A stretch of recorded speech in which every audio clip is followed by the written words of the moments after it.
Stay ready with this next witness. Yes, Your Honor. At this time, the state calls Ricky Minshew. Ricky Minshew.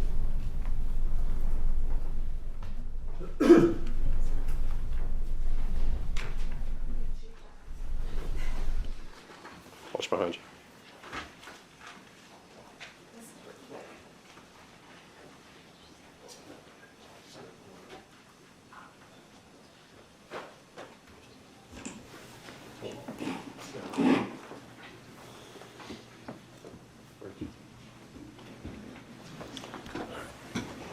If you raise your right hand, swear to tell the truth, whole truth, and nothing but the truth. I do.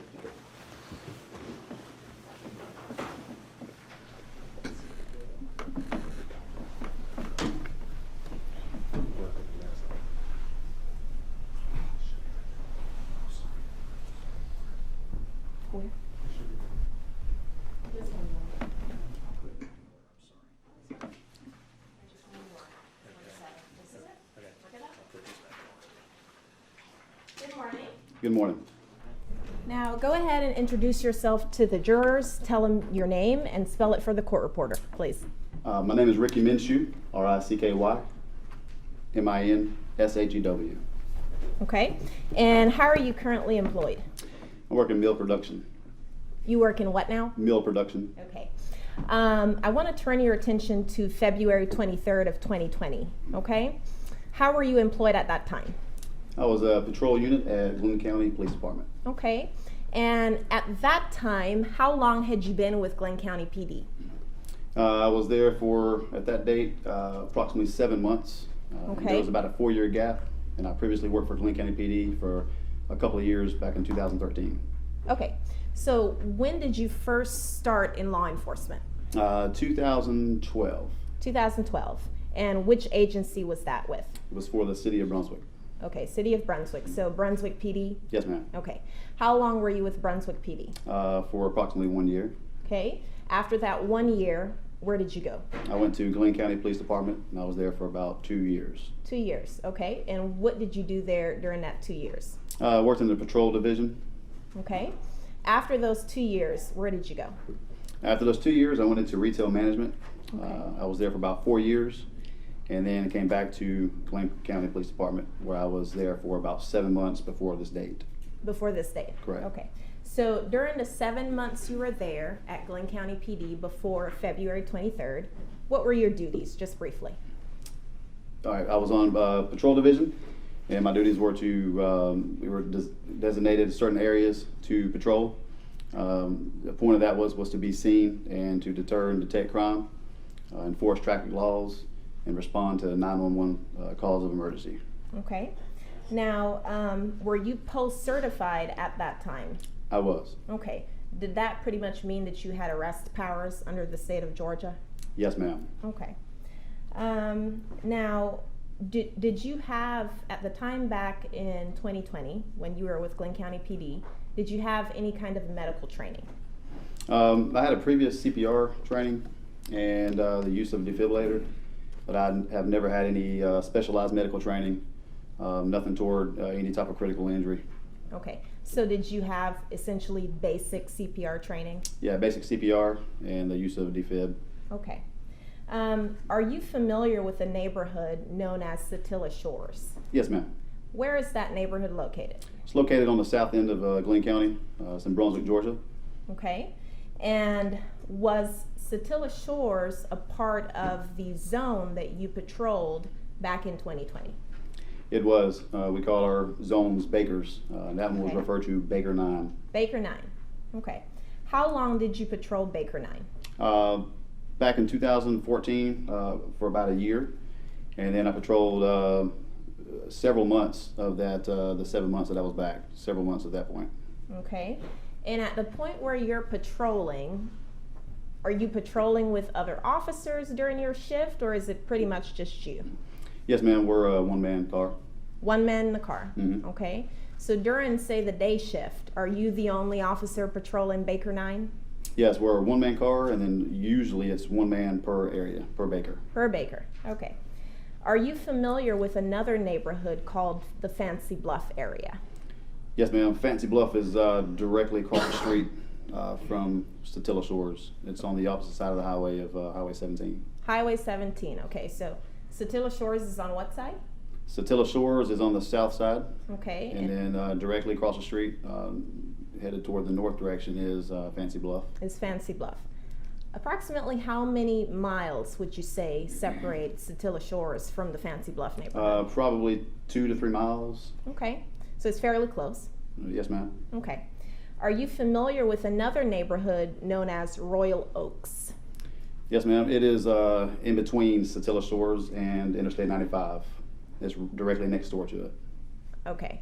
How far is Royal Oaks from Satilla Shores?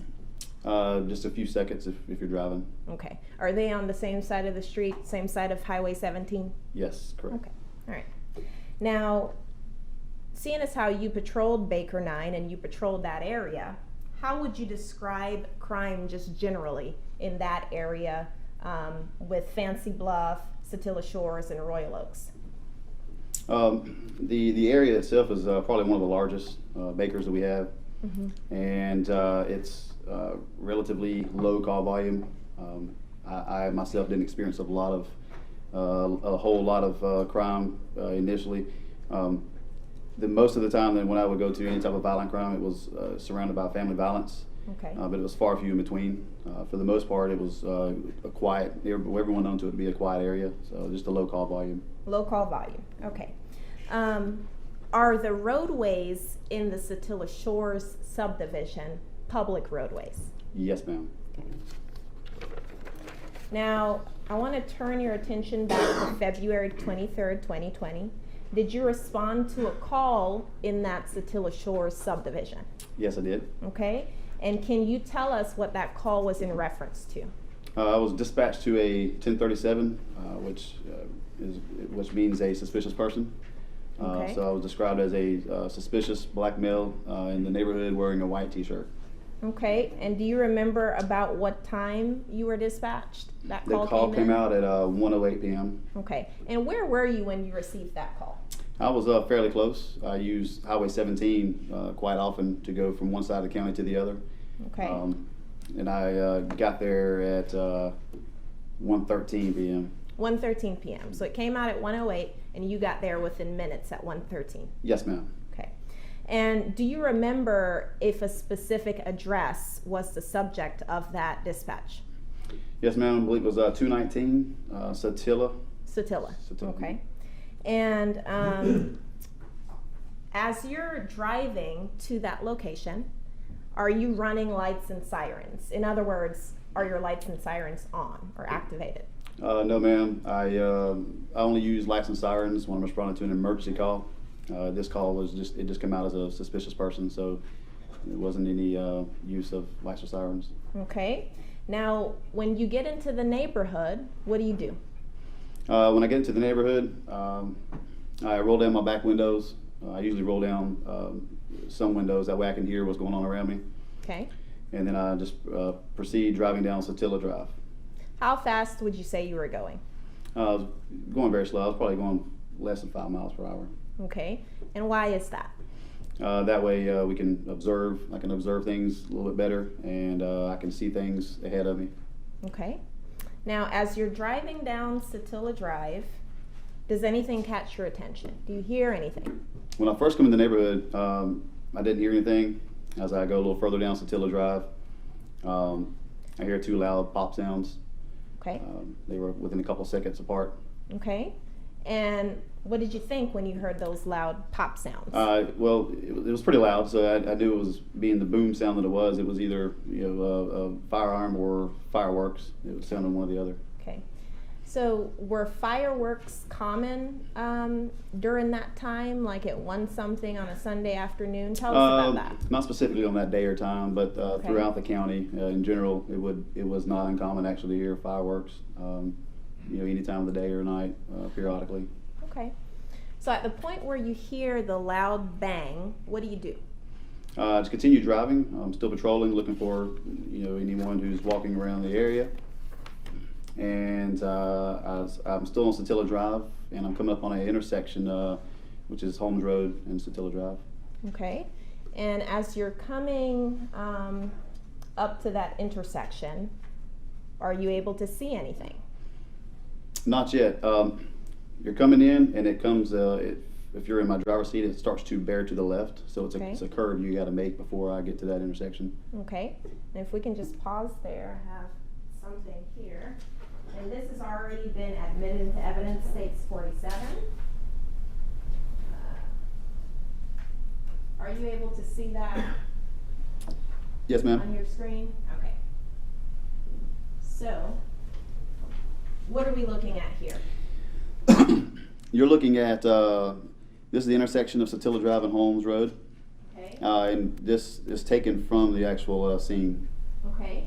So, do we see on states 47 your path of travel to that intersection? Yes, ma'am. If you look in the furthest distance, that lighter colored car that the sun is shining on. Actually, let's do this, Mr. Minshew. Judge, do you mind if he steps down, if he can project his voice, just a point on this? To this picture? Yes, if that's all right. Yeah, I just want to make sure everybody can see. Okay. Yeah, why don't you be careful stepping down. And if you could just project so everybody can hear you. And And- do me a favor, don't touch the screen. Sure. Just point at it. And if you want to, you can use my mic and just kind of use this pen so we don't touch the screen. You Well, can use it go. right here on Yeah, the- no, just, if you just, why is he coming down then?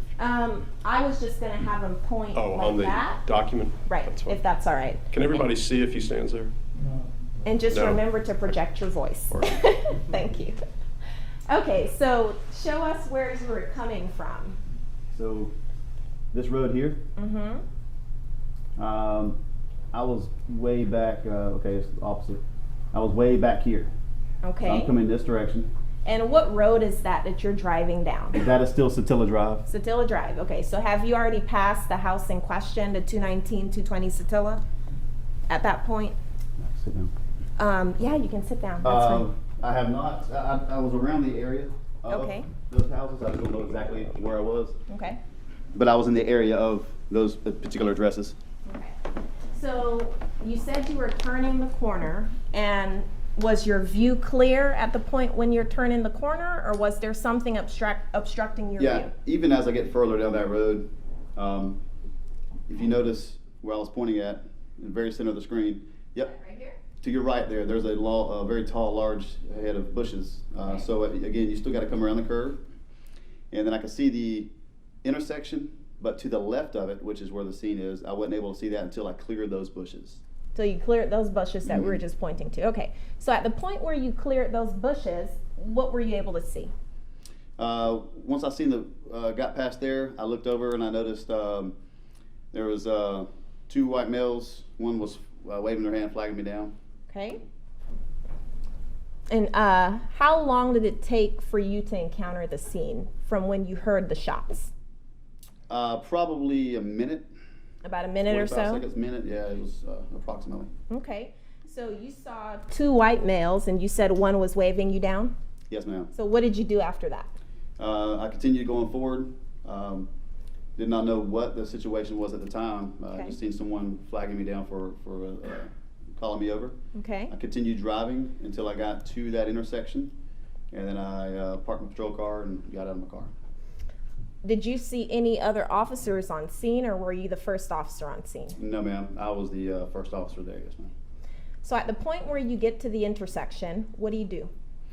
When I get out of the intersection, as I'm exiting my patrol car, I immediately hit my Axon body camera, which is located on the center of my chest. It takes a double tap to turn it on. I got out of my car and to see what was going on, and I seen two males there in front of me, and I observed a black male laying in the middle of the roadway, and there was he was covered in blood. Okay. The two men who you encountered, what were they doing? One was just kind of pacing in a small area, just walking. The other doing the same thing, just pacing, walking in a small area there. Okay. Now, as the first officer on scene, what's your focus? My first focus to any scene, including this one, is officer safety. So when I get to a scene, I scan the area to see if there's any immediate threats, and then scan the area for any victims that need emergency medical aid. Okay. In this case, once I observed the body laying there and covered in blood, I went ahead and communicated with dispatch and summoned the emergency medical personnel to the scene. And then my focus from that point is for scene security, scene integrity. Okay. My job is to make sure that the scene stays in its natural state that it was found and changes least amount as possible. And why is that? It's just important for when investigators get there that scene integrity keeps everything the way it was originally. Okay. That way, throughout their investigation, they can see how everything was, including evidence and evict where people are positioned and laying at. When you arrived on scene, did you see any vehicles? Yes, ma'am. When I arrived on scene, directly in front of me, behind where the body was laying and the two men, there was a white F-150. Okay. And then right behind that one was a black Chevrolet Silverado truck. Okay. And are those two vehicles commonly known as pickup trucks? Yes, ma'am. Now, you mentioned the black male that was lying in the street. How did he appear? He appeared to be, he was wearing a white t-shirt. He had khakis and white tennis shoes. He appeared to be unresponsive to his surroundings. He appeared to be deceased. He was covered in blood. Okay. The back of his shirt, the majority of the back of his shirt was covered in blood. And up underneath him, he had bled out to the point that the blood was exceeding the perimeter of his body. So he was laying face down on his stomach in the puddle of blood. Okay. Did you hear any kind of sounds at all coming from the deceased male? Yes, ma'am. I heard it's like an agonal breathing. I've always heard it being called a death rattle. Okay. And is that a sound that you had heard before? Yes, ma'am. Okay. When? I have responded to a suicide and to multiple vehicle fatalities where it's been at the people's last moment after death. Mm-hmm. Okay, and you heard it those times? And I heard the same type sound, yes, ma'am. Okay. Now, seeing that, did you attempt any CPR or anything like that on the deceased male? I did not know, ma'am. Okay. Why not? Well, when I got there, I did not know any of the people or any of the facts or circumstances to what had happened. The only thing I knew that I observed was a body laying in the middle of the roadway that had just bled out, and it was by apparent gunfire. So, being that I was the only officer on scene, without having any other police units to watch my back, there was no way that I could switch my attention to anything medical and still be able to watch my surroundings and watch after my own safety. Okay. And I also did not have the adequate medical training. My uniform and patrol car was not equipped either with any type of medical supplies or medical equipment that would have sufficed working on any gunshot or a critical injury. What did you have in your vehicle? Did you have any kind of first aid kit? Yes, ma'am. I had a small first aid pouch. Okay. It's probably approximately the average size of an open hand. And inside of that was things that were made for like minor cuts and things like that. It had like Band-Aids, ointment, and antiseptic wipes. Okay. Now, the males who you saw on scene, do you see them in the courtroom today? Yes, ma'am. Okay. So do you see a person by the name of William Bryan in the courtroom today? Yes, ma'am. And if you need to stand, you can do Okay. that. Can you point him out and describe what he's wearing? Yes, ma'am. It's going to be the gentleman here on the very end, blue overcoat, khaki pants, wearing glasses. In Your Honor, I would like the record to reflect that he just identified Defendant Bryan. Now, do you see someone by the name of Greg McMichael, who you saw on scene? Yes, ma'am. It's going to be the fourth from the very end here. It's going to be a black tie, black overcoat, and glasses as well. And Judge, if the record could reflect that he has identified Defendant Greg McMichael. Do you see Travis McMichael, who you also saw on the scene that day? Yes, ma'am. Fourth over from this lady here. It's going to be he's going to have glasses on and a gray overcoat. Okay. Judge, let the record reflect that he has just identified Travis McMichael. Thank you, Mr. Minshew. Now, when you're on scene, did you immediately see any weapons? When I got on scene, I didn't see them right off the bat. Momentarily, though, I did see a shotgun laying over in a grassy yard. Okay. It was going to be pretty much directly behind where I originally saw Travis standing when I got there. Okay. And was there anything notable about the shotgun when you saw it? Yes, ma'am. It was. It had blood. Had a significant amount of blood on the shotgun as well. Okay. During the time that you were on scene, did you see any other weapons? Yes, ma'am. I after a good few minutes had already passed, I observed a silver revolver handgun in the passenger seat of the white F-150. Okay. Passenger seat of the white F-150. Okay.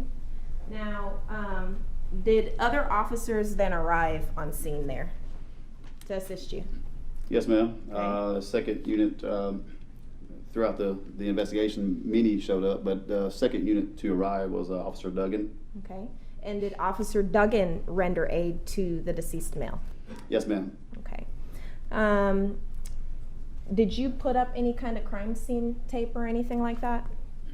I did. That's part of the crime scene integrity, is to set up a perimeter around the border of what you think at that time is going to consist of all the evidence. It keeps people from walking inside of the perimeter. Okay, thank you.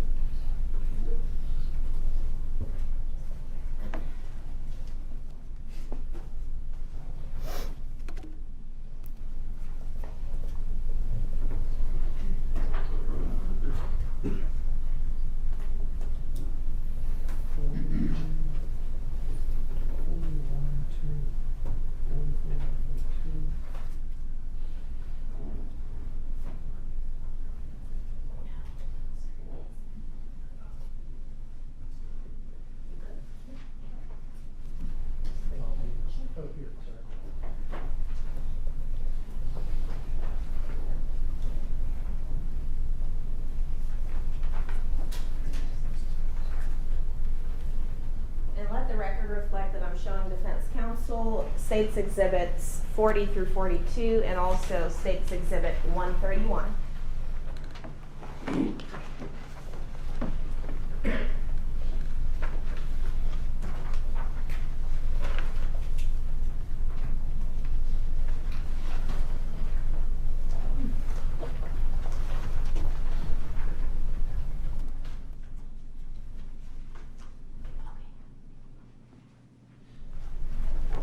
Are we good?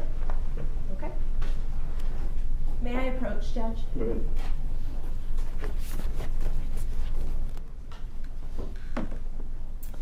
All right, so I'm showing you what's been marked for identification purposes as States Exhibit 40, 41, 42, and 131. If you can look at those and tell me if you recognize them, and tell me how.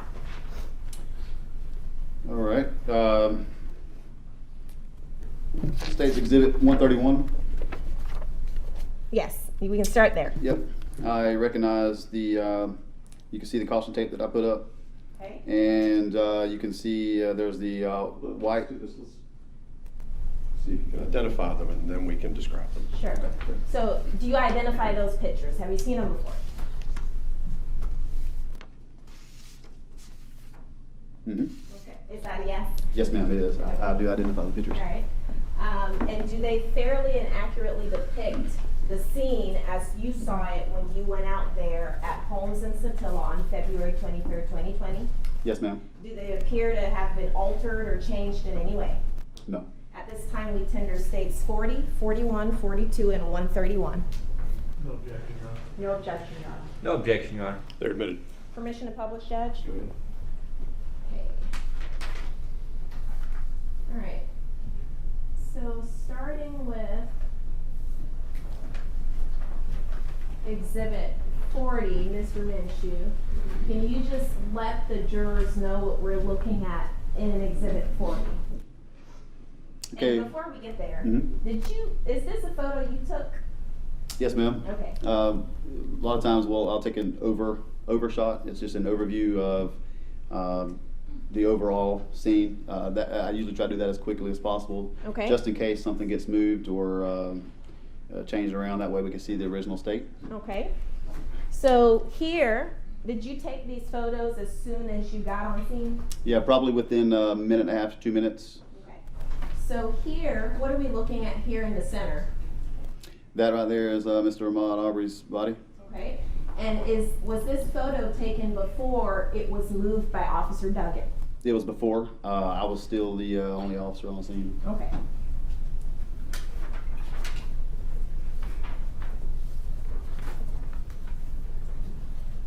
Now, going to States 41, what are we looking at here in States 41? All right, you see my patrol car there to the left. Is this it? Yes, ma'am. Okay. And Mr. Ahmaud Arbery's body laying directly in the center of the roadway. Okay. Right here. Yes, ma'am. And What then do in we see over here? there's the white F-150 truck. Okay. Are you able to recognize who this person is? They had the lighter gray shirt on. Looks like Gregory Michael. Okay. And here we go. Looking at States 42, what do we see here in States 42? Mr. Ahmaud Arbery's body laying in the center of the road. Okay. In the backdrop, we have the white F-150. Behind that is a black Chevrolet Silverado. Okay. It looks like there is Mr. Gregory McMichael there again. And then if you look down, go over to your left just a hair, there's going to be a shotgun. Okay. So is this where the shotgun was when Yes, you first ma'am. got on scene? Okay. Looking at States 131, what are we looking at here? Okay, that is, you're looking through the caution tape that I put up. Right past that is the white F-150. Right here? Yes, ma'am. Okay. Then behind that one, you have the black Chevrolet Silverado. Okay. And then And who do we see here at the Silverado? that is This person. that is William Bryan. Okay. And who is this person And standing near him? Gregory McMichael. Okay. And do you recognize this as a screenshot from your body cam video, Mr. Minshew? Yes, ma'am. Okay. And at the point where this is happening on your body cam, is this before Mr. Bryan was interviewed by you? Yes, ma'am. And this is before Mr. McMichael, Greg McMichael, was interviewed by other officers, right? Yes, ma'am. Okay.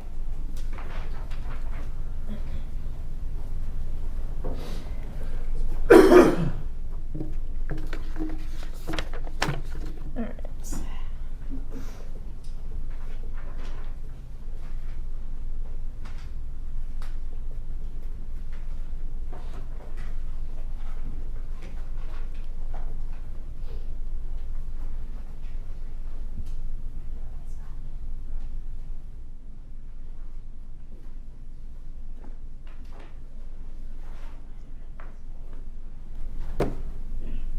Okay, so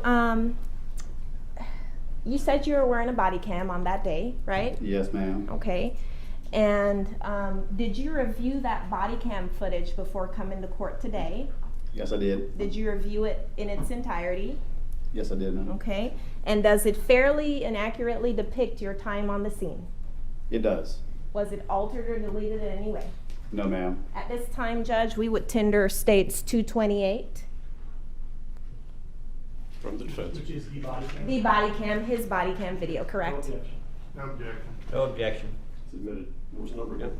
228, Judge.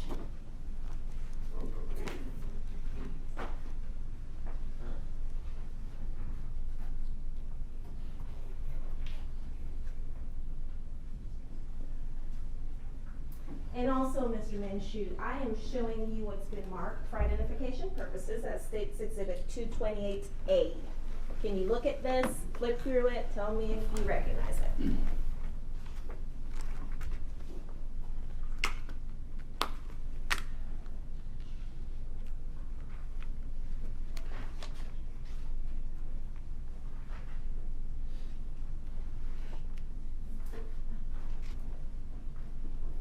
Yes, ma'am. Looks like a transcribed transcription of my body camera. Okay.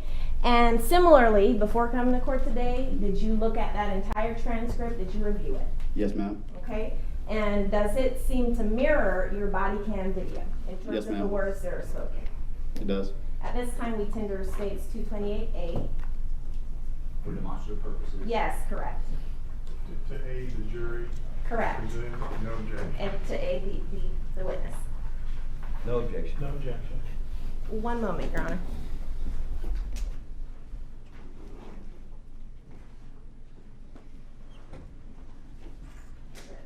And Judge, just for the record, we are tendering these just for this presentation. Of course, they won't be going back there with the jury.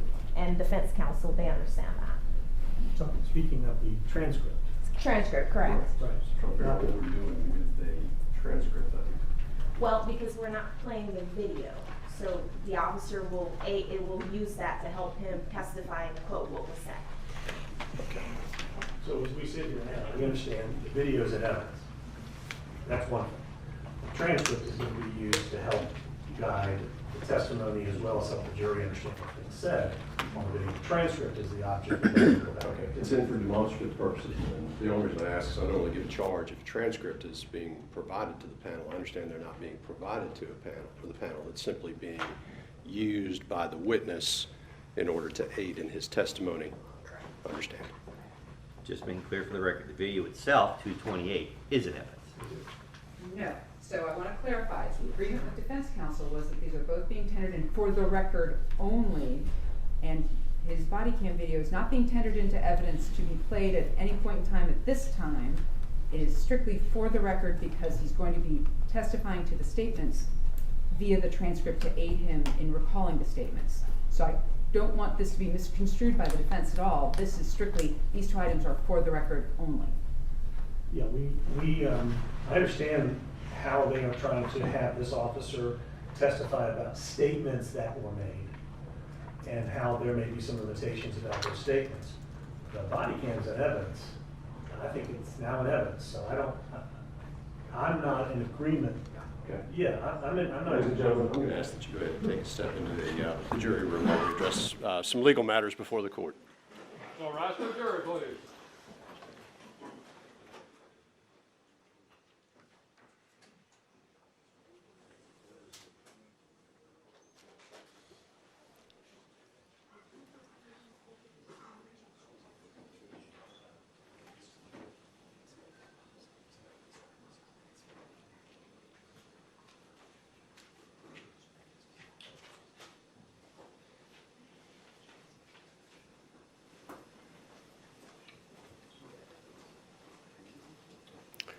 All right. Mr. Minshew, I'm going to ask that you go ahead and just take a step outside. You are under oath. Please do not discuss your testimony with anybody.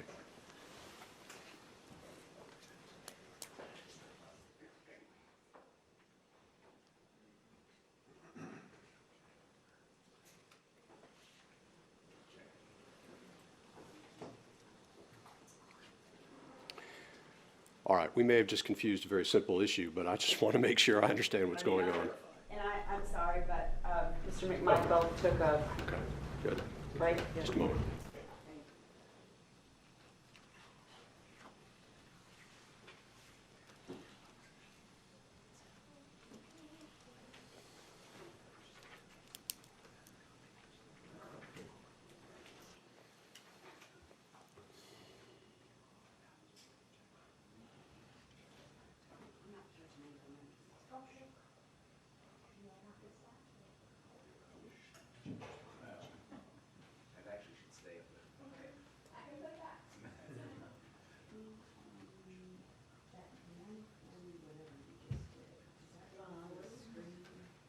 So it's all here.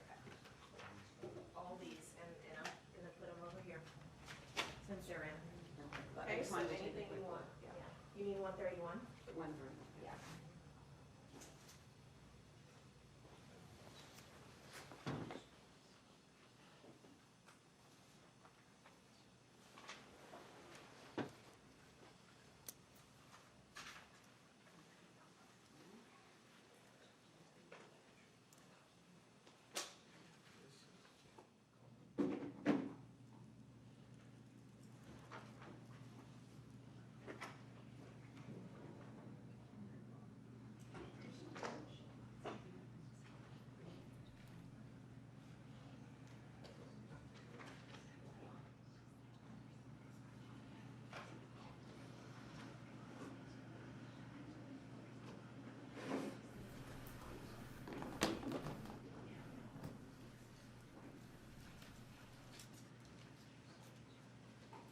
We got everybody back.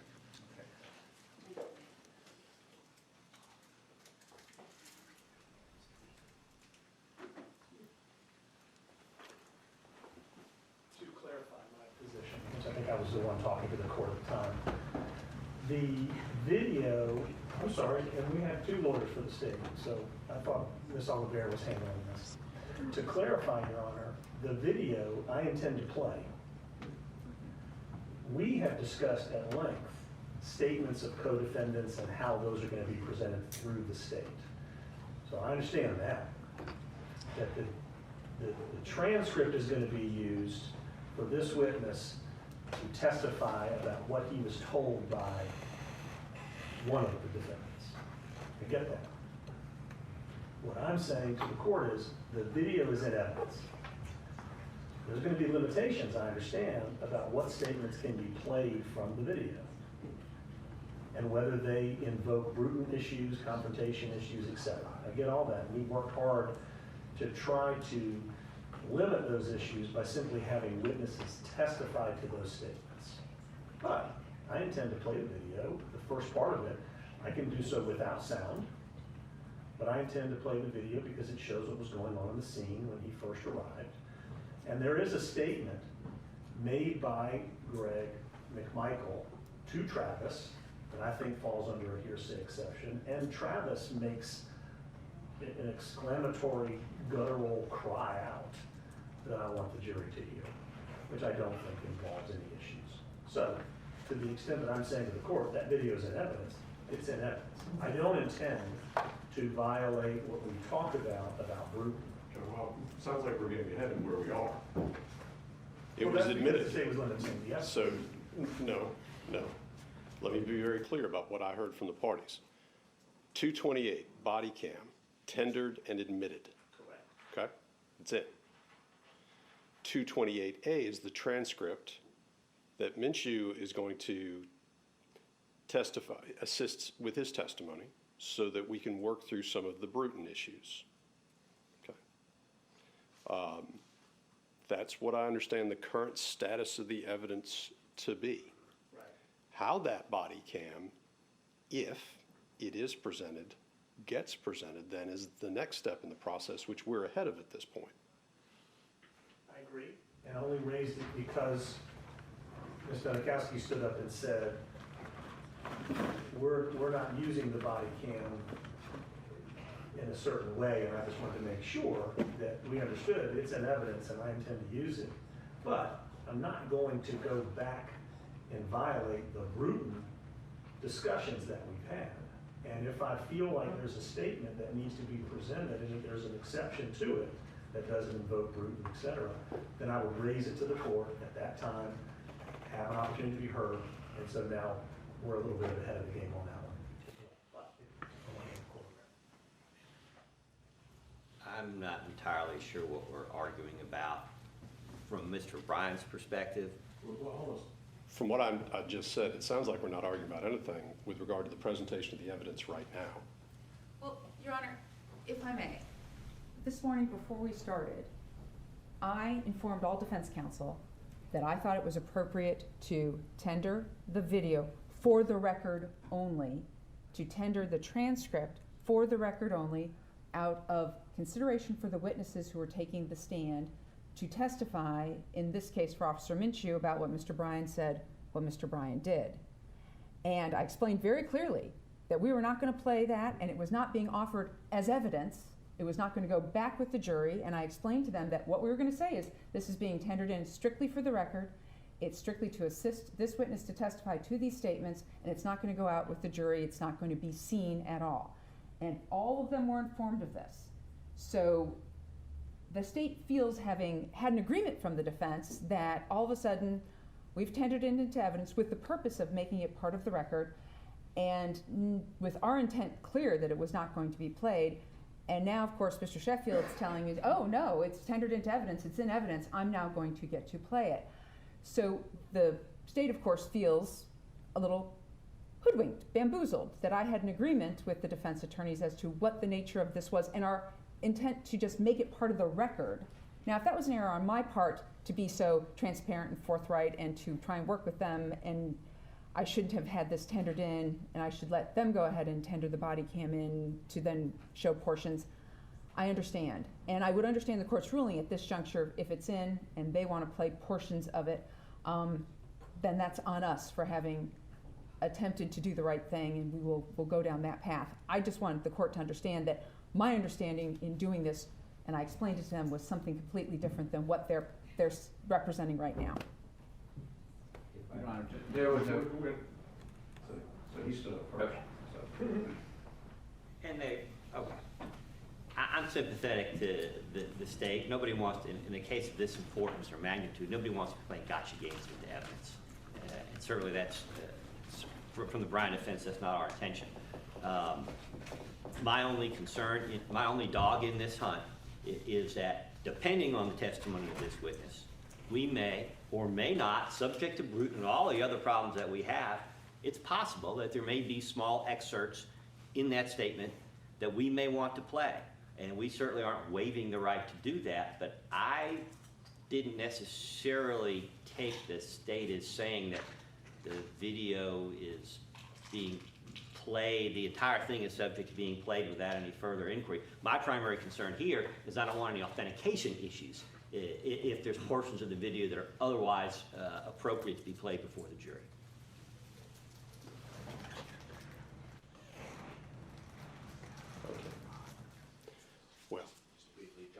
Well, so now, let me just point something out before we get started. If your co-counsel is going to make a offhanded comment about two lawyers arguing, and I get two lawyers arguing, I would suggest that we examine what shots we're going to throw back and forth, because I don't like those. I've explained on the record before that the professionalism in this courtroom is not just asked for, it is demanded. And so if we're going to do this, let's just be aware of what we're doing. I have not, at this point, lost my patience on this issue, but it's not the first time I have brought it up. If you're going to throw shots at the other side, I'm going to call you out on it. This is an example of it. Let's not do it, okay? I haven't said a thing. You have not, but what my point is, just a moment ago, your co-counsel called out the state for having two lawyers get up and start arguing a point. And it was not a comment that was meant to go in passing, right? It was a direct comment, maybe in the moment. But again, let's make sure that we're fully aware of what we're doing before this court, because I am going to expect everybody to adhere to standards. Okay? Yes, sir. Go ahead. The only thing I was going to say is it was not my intention to bamboozle Ms. Anacostia. She was very transparent about what she intended to do. Mr. Sheffield wasn't even in the room when she told us what she intended. And it was my understanding that she was not playing the video because of the Bruton issues. It was too difficult to go back and forth and find these spots. Totally understood that. I don't think that prevents us from playing either the video without audio or a portion that, if it can be an exception to the hearsay rule. I don't disagree. What I've got right now is the video's in. It's been admitted. I don't remember it being admitted in a limited fashion. It's in. Okay. The transcript's in for clearly the purpose of assisting the witness, so that's just in demonstratively. The video's there. I understand there's some Bruton issues with regard to what occurs within the video itself, and counsel have discussed that amongst themselves. I haven't gone through all of the transcripts to work through it because I assume that since counsel have done that and it has not come to me as having problems, that we've worked through the Bruton parts. I understand Mr. Sheffield wants to use part of it. If that doesn't violate Bruton or some other rule of evidence with the video being in, then so be it. But we haven't reached that yet. Sure, I understand. I wasn't aware of the agreement, so we can do it however, if the court wants to allow the state. Well, no, at this point, the video's already in. And it sounds like if the defense wants to use it in the way that's been described, it's going to be coming in another way. Right. So I know the jury doesn't need to hear something being admitted twice for that purpose. Okay. But I understand where everybody is on it. Yeah. If I may be heard once more, and again, consistent with this theme of gotcha games, unless there's a statute or rule that prescribes it, Your Honor, why don't we just get this out of the way? And if two lawyers or 3 lawyers or 15 lawyers want to participate in the direct or cross-examination of a witness or addressing an issue that comes up, it's just going to be so much easier given there's multiple sets of lawyers all around. Not to get into that. I don't know what we're doing here. I had said early on in this case, each party is represented by counsel. My preference, unless there's a clear need for an exception, is one lawyer per issue. Otherwise, going through 3, 5, 7, hearing from 9 folks on every issue is a waste of time. If y'all can't coordinate that, let me know that you can't coordinate that, but I expect to hear from one lawyer per issue, per witness. Everybody understand? Okay. Now, if there's a real exception to that, let me know why exactly it is that you haven't been able to coordinate with your co-counsel, and I'm sorry, 10. I missed one, my apologies. So from this point, with all this going on, in order to move this process along, I'm going to try very hard to adhere to that. I think we're back in the place we need to be, which is with a clear understanding of where the state is going with its witness.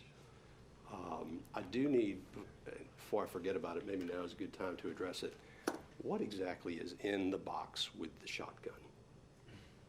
So, Your Honor, what's in the box with the shotgun currently right now are test fires. We went back in and we looked at the test fires. It appears that the evidence will be that Brian Leopard got the box and removed the 3 or 4 unspent cartridge cases and the 1 spent cartridge case that was not ejected, and put them in extra bags for testing and analysis. So they are not what's in the box right now. The test fires are the items in the box. But of course, Ms. Ramos had put what she thought was in the box, but that's not currently what's in the gun box.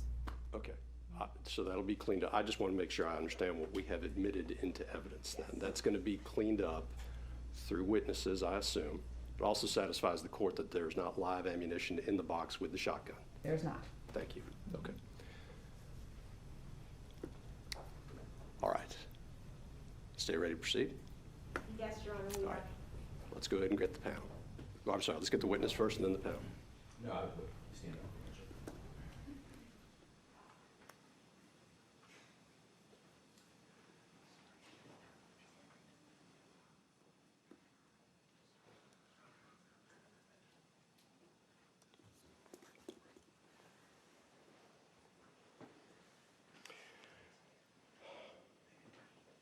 Thank you, sir. If you could just please take the stand, I remind you you're under oath.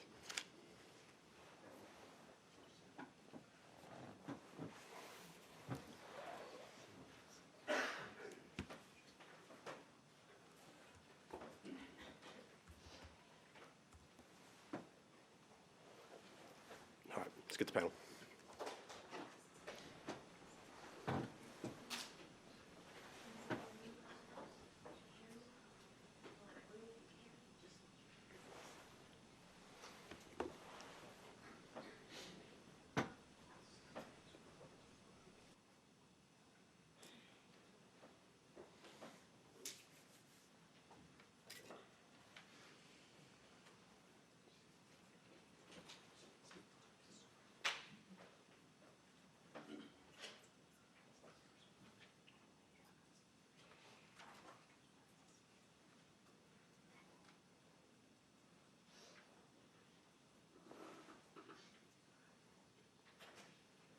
All rise for the jury.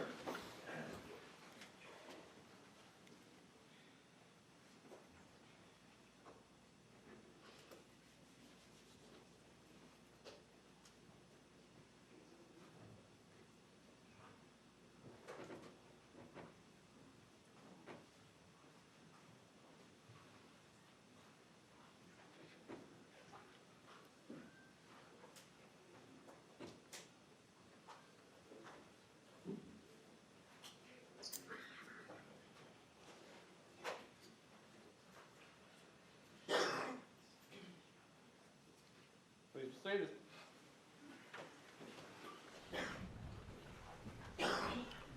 All right, welcome back, ladies and gentlemen. Thank you for your patience. Is the state ready to proceed? Yes, Your Honor. All right, you're a witness. Thank you, Judge. So, Mr. Minshew, do you still have that transcript up there with you? Awesome. All right, so let's just talk a little bit about whether you spoke to any of the men that were out there on the scene on February 23rd, 2020. Did you speak with any one of them? Yes, ma'am. I spoke with Mr. William Bryan. Okay. And where was Mr. Bryan when you spoke with him? He was standing nearby his black truck. Okay. And in terms of the street, are we still talking about Holmes Road at that point? Yes, ma'am. We're still standing at Holmes Road. Okay. Now, at the point where you go up to speak with Mr. Bryan, was Mr. Bryan under arrest for anything? No, ma'am. Was he detained in any way? No, ma'am. Was he in any kind of custody as far as you were concerned? No. Okay. Did you force him to talk to you? No, ma'am. Did you threaten him in any way to talk to you? No, ma'am. Did you promise him anything of benefit to talk to you? No. Okay. Did Mr. Bryan voluntarily agree to speak with you? Yes, ma'am. Did he appear to be under the influence of any alcohol or drugs or anything like that? Did not appear to be. Okay. So did he appear to understand what you were telling him at that time? Yes, ma'am. Okay. Now, where did Mr. Bryan say that he resided when all this happened? On Burford, 307 Burford. 307 Burford Road? Mm-hmm. Okay. And is that in the Satilla Shores subdivision? It is. Satilla Drive turns into Burford. Burford Road, okay. Yes, ma'am. Now, did he say whether his truck, his pickup truck that we saw in those photos, did he say where that truck was parked? Yes, ma'am. It was in his driveway. Okay. So let's talk about his actual statements to you in that transcript, okay? When you first approached Mr. Bryan, what did you ask him? And if you can turn to page 6, lines 13 through 14, and just quote that right there. Sure. I said, all right, so you're a passerby coming through? Okay. So And Mr. William Bryan, what was his response? his response was, not necessarily. Okay.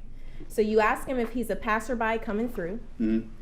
Is that a yes? Yes, ma'am, it is. Okay. And his response is not necessarily. Yes. Okay. Now, did Bryan then begin to tell you what happened to lead up to Ahmaud lying dead on the street on Holmes Road? Yes. Okay. Did Bryan tell you that he actually got involved in the chase that led to Ahmaud's death? Yes. Okay. Now let's talk about the beginning of that involvement.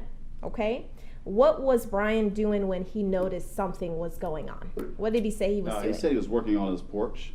Okay. And where was that? Was that on Burford? Yes, ma'am, at 307 Burford. Okay. And did he say something happened to catch his attention as he's working there on his front porch? Yes, ma'am. He said he saw a black male run by.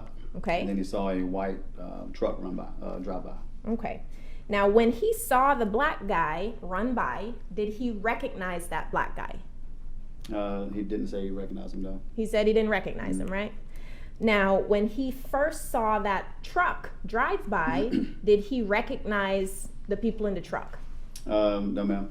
Okay. So he didn't recognize the black guy, Correct? and he didn't recognize the people in the truck. Yes, correct. Okay. Now, what did he do after seeing the black guy in the truck? And if you can turn to page 7, line 23 for me.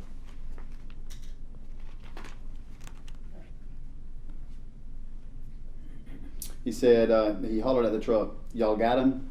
Okay. So he hollered. I'm sorry, I misheard you, but they corrected me, because my hearing, not yours. Okay. All right.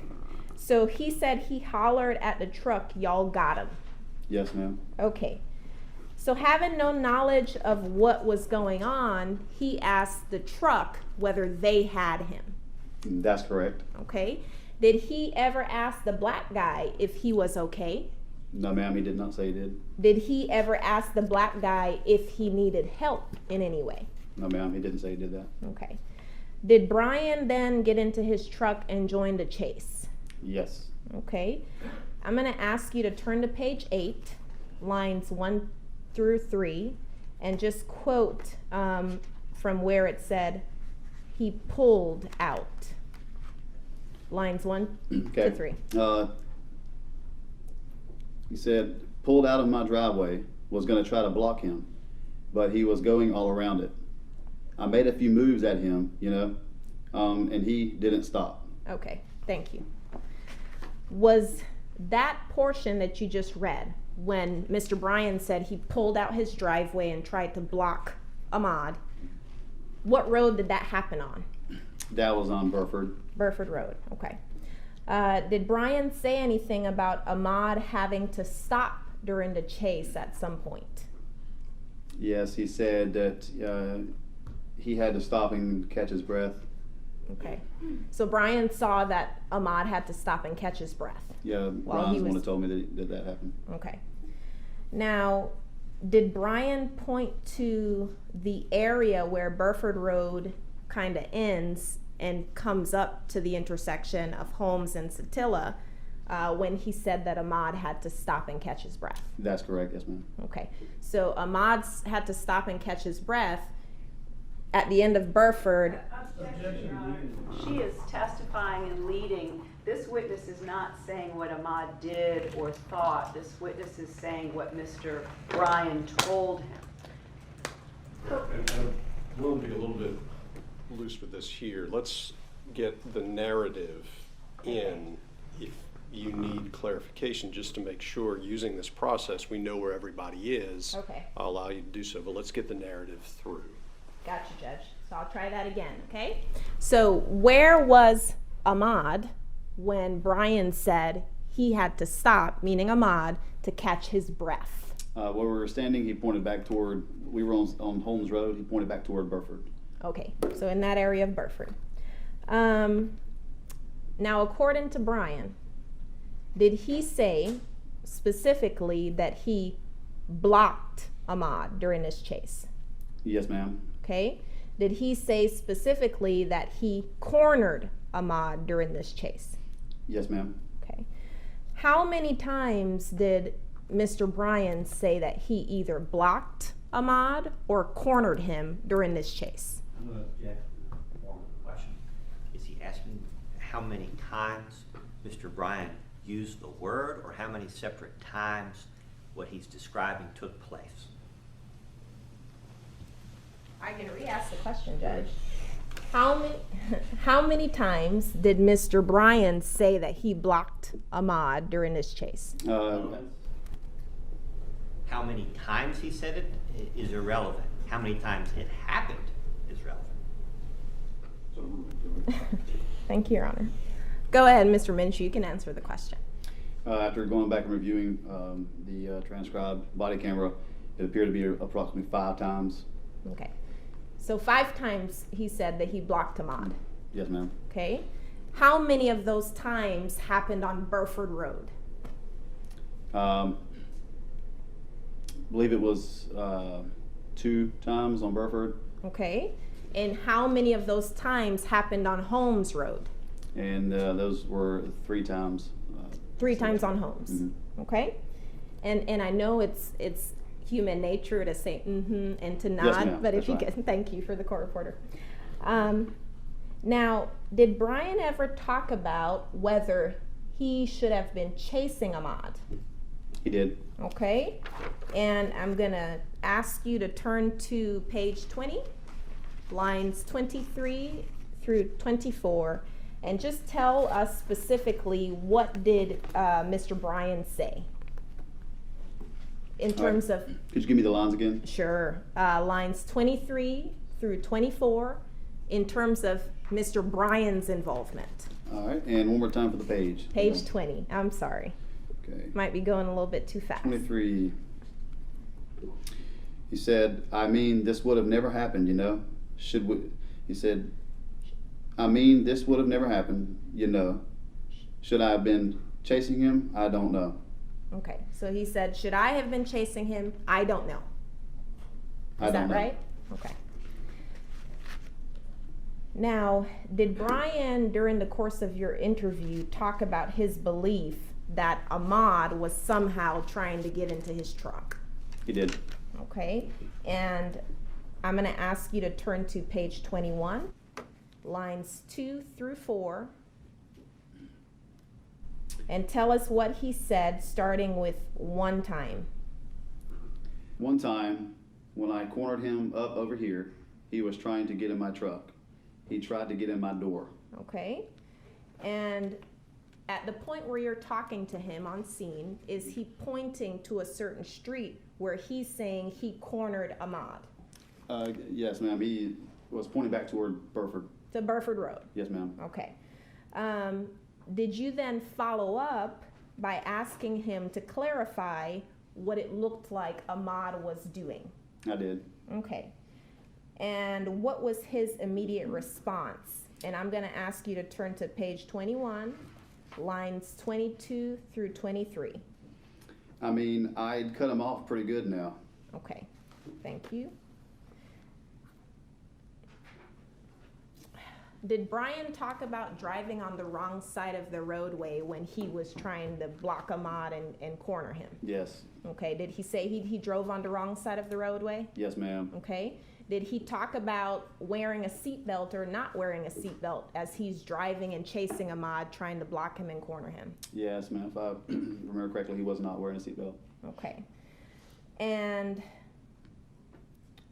I'm going to ask you to turn to page 23, lines 17 through 18, and just tell us what did Brian say about feeling he would be thrown through the windshield?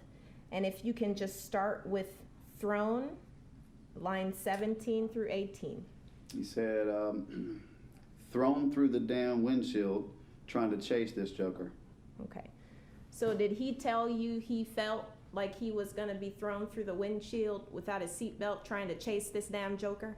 Yes, ma'am. Okay. Joker being the victim in this case? Yes, ma'am.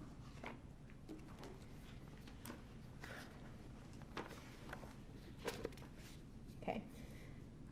Did Brian talk to you about his involvement in the moments immediately before Ahmaud was gunned down? Say it one more time. Sure. During your interview with him, did he talk about his involvement leading up to the victim being gunned down at the intersection of Holmes and Satilla? Did he tell me that while we were talking? Yes. Yes. Okay. And if you could turn to page 33.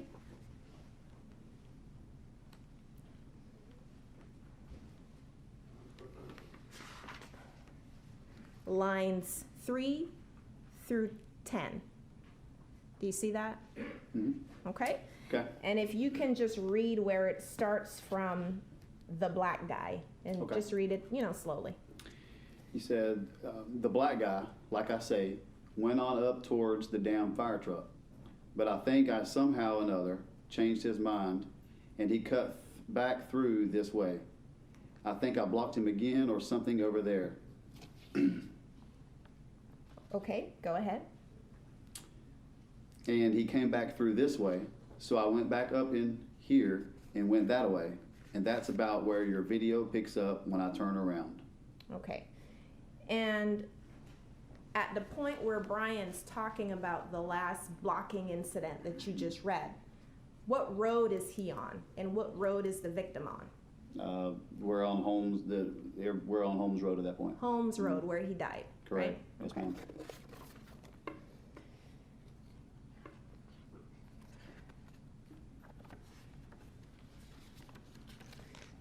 So did Brian also talk about Ahmaud seeing him on Holmes Road and then turning around back down Holmes Road towards the intersection where he was shot? Yes. Okay, and I'm going to direct you to page 10, line 11. Tell me when you're there. Starting with he. He said he turns around and comes, sees me, and he turns back around and starts hauling ass that way. Okay. And that would be from your interview with him, hauling ass back towards the intersection where he was Back killed? towards Holmes Road and Satilla Drive. Okay. Did Brian talk about seeing Ahmaud looking tired? Like he was tired of running at some Yeah, point? he mentioned that he was. No, the previous question was stopping to catch his breath, Judge. This is a different question. He did mention that. Okay, so, go ahead. Sorry. Thank you. Now you can answer. Yes, ma'am. He did mention that. He didn't mention that. Okay. Let's see where we're at with that one.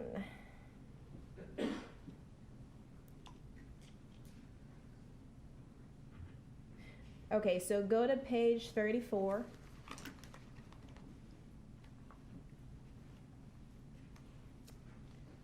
and tell me when you're there. There. Okay.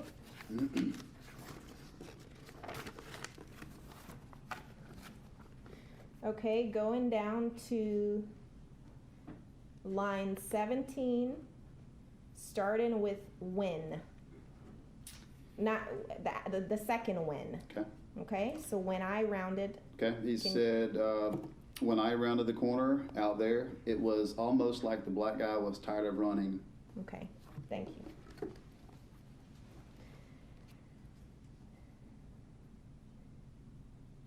Did he say that during this time he overheard anything being yelled towards the black guy?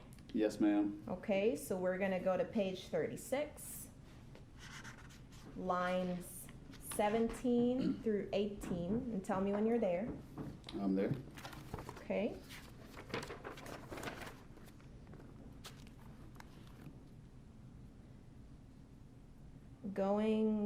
Starting with stop. Mhm. Can you just go ahead Yes. and tell us that? He said he heard, stop, what'd you do? Or something like that. What'd you steal? What'd you do? Okay. And that's during the time that he's being chased, right? Yes, ma'am. Okay. Now, according to Brian, did Ahmaud ever say anything during the chase that Brian could hear? He said he never said a word. He never said a word. Okay.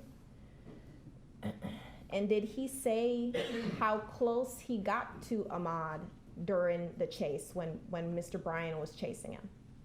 He said he had his window down, and at some point he got right up close next to him. Okay. And he didn't hear him say a thing? That's correct. He did not.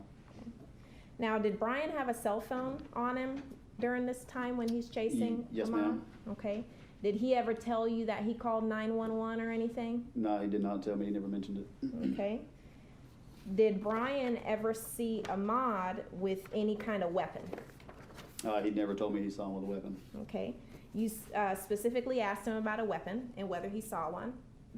I don't recall. Okay, but Brian never told you he saw a weapon. That's on correct. him. He never told me he saw a weapon. Okay. Did Brian ever say Ahmaud made any verbal threats towards him during this time when he was being chased? No, ma'am. He said he didn't hear him ever say anything. Okay. Any verbal threats towards anybody at all? No, ma'am. Did Brian ever say he saw Ahmaud commit any crime at the point where Brian decided to leave his house? No, ma'am. He did not report any crime to me. Okay. Did Brian ever say he was trying to make a citizen's arrest of Ahmaud? No, ma'am. Did Brian ever say he was trying to arrest Ahmaud for criminal trespass? No, ma'am. Loitering? No, ma'am. Burglary? Didn't mention it. No, Attempted burglary? no ma'am. Aggravated assault? No. Anything? No, ma'am. And did Brian ever say that he told Ahmaud that Ahmaud was under arrest for anything? No, ma'am.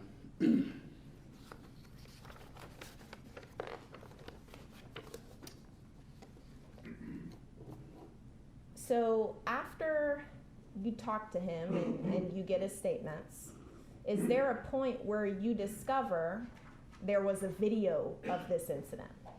Yes, ma'am. He told me that he witnessed everything and that he had it recorded on his cell phone. Okay. And did you see that video? Yes, ma'am. Okay. Where were you when you watched it? I was sitting in the passenger side of his truck. It was during the day. He said he had it on his phone, so there would be glare. He sat in the driver's side, and I went to the passenger side, and he played it there. Okay. And did you watch the video in its entirety? Yes, ma'am. Okay. Did you recognize the scene from the video as the scene that you were looking at? Yes, ma'am. They were both the same. Okay. And did you recognize the people depicted in the video as the same people on scene with you that day? Yes, ma'am. The same vehicles and same people were in the video. Okay. At some point, did you try to email the video to yourself? Yes, ma'am. Tried to email it. Did that so that it could be right away at Glenn County's on a file. That way we had it just in case. Same thing as taking pictures right when we get there. Mm-hmm. It wouldn't send, so I tried to make a shorter version, leaving the original on, but make a shorter version just to, again, send it through Clean County Police Department's email. Couldn't get any of them to send.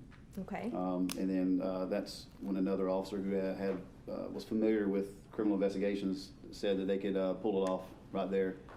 Okay. So you tried to crop it. Were you able to crop a shorter video? Yes, ma'am. Okay. But the original longer one was still there, right? That's correct, yeah. Okay. But you weren't able to send either of them? That's correct. Okay. Have you reviewed the video before coming into court today? Yes, I've looked at it again. Okay. And is it fair and accurate in terms of the video that you saw on the 23rd of February 2020? Yes, ma'am, same video. Okay. Other than your cropped portion, in terms of the original video, were there any alterations or anything like that? No, ma'am, that you could they look the same. tell? Okay. At this point, Your Honor, we would tender states 190. Objection. No objection. No objection. Thank you. Now, Mr. Minshew, did Brian ever say that he saw Ahmaud throwing anything anywhere, like from out of his pockets or anything during the chase? No, ma'am. Okay.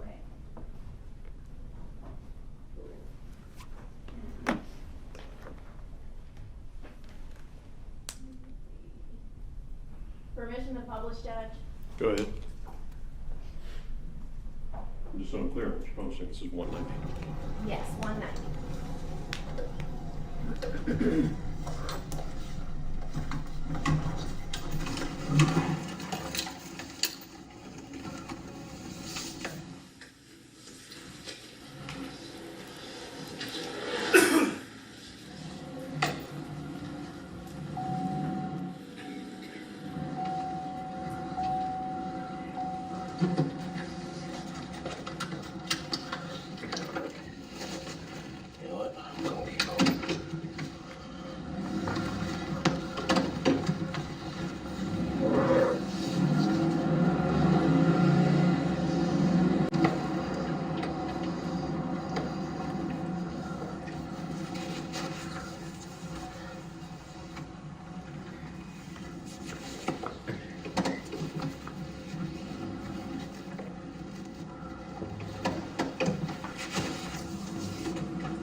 If I may have one moment, Your Honor.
Mr. Minshew, do you hear Mr. Bryan say anything right there in that clip? I can hear him say something, but I can't make out what it is. You can't make out what it is? No, ma'am. Okay. That's all the questions I have, Your Honor. For the defense might have some questions for you, okay? Yeah. Mr. Sheffield.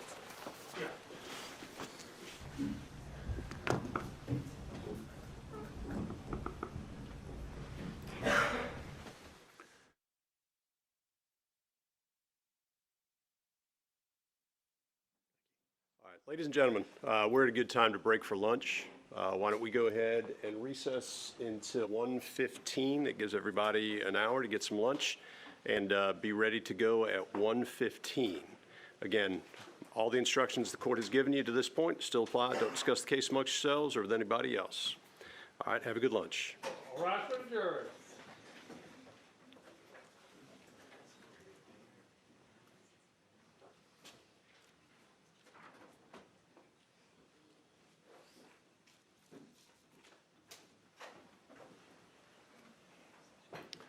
All right, Mr. Minshew, during the lunch recess, do not discuss your testimony with anybody. I remind you that you're under oath. Okay, you can go ahead and step down.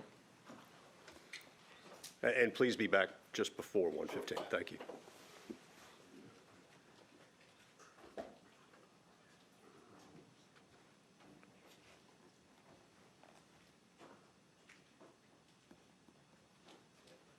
Anything from the state before we recess? There you are. From Travis McMichael. There you are. From Greg McMichael. There you are. Oh, Mr. Bryant. Oh, Well, just one issue concerning some of our needs here that I'd like to address with you, either in chambers or up at the bench. why don't you come on back? Thank If you. you can just discuss with council what that's about. I need everybody to come back. Anything from Mr. Bryant? No, Your Honor. All right, we're in recess until 1:15.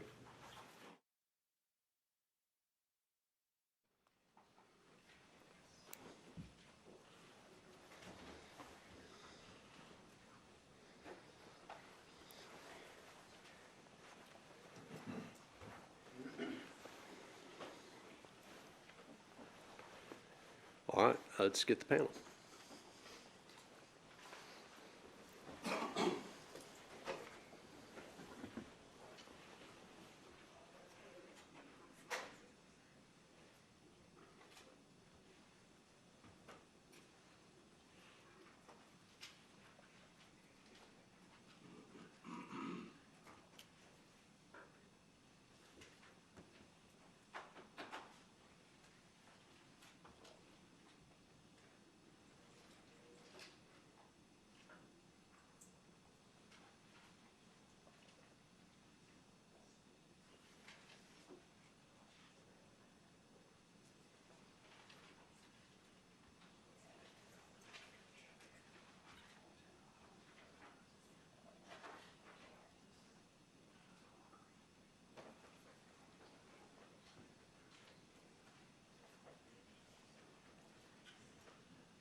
So rise for the jury.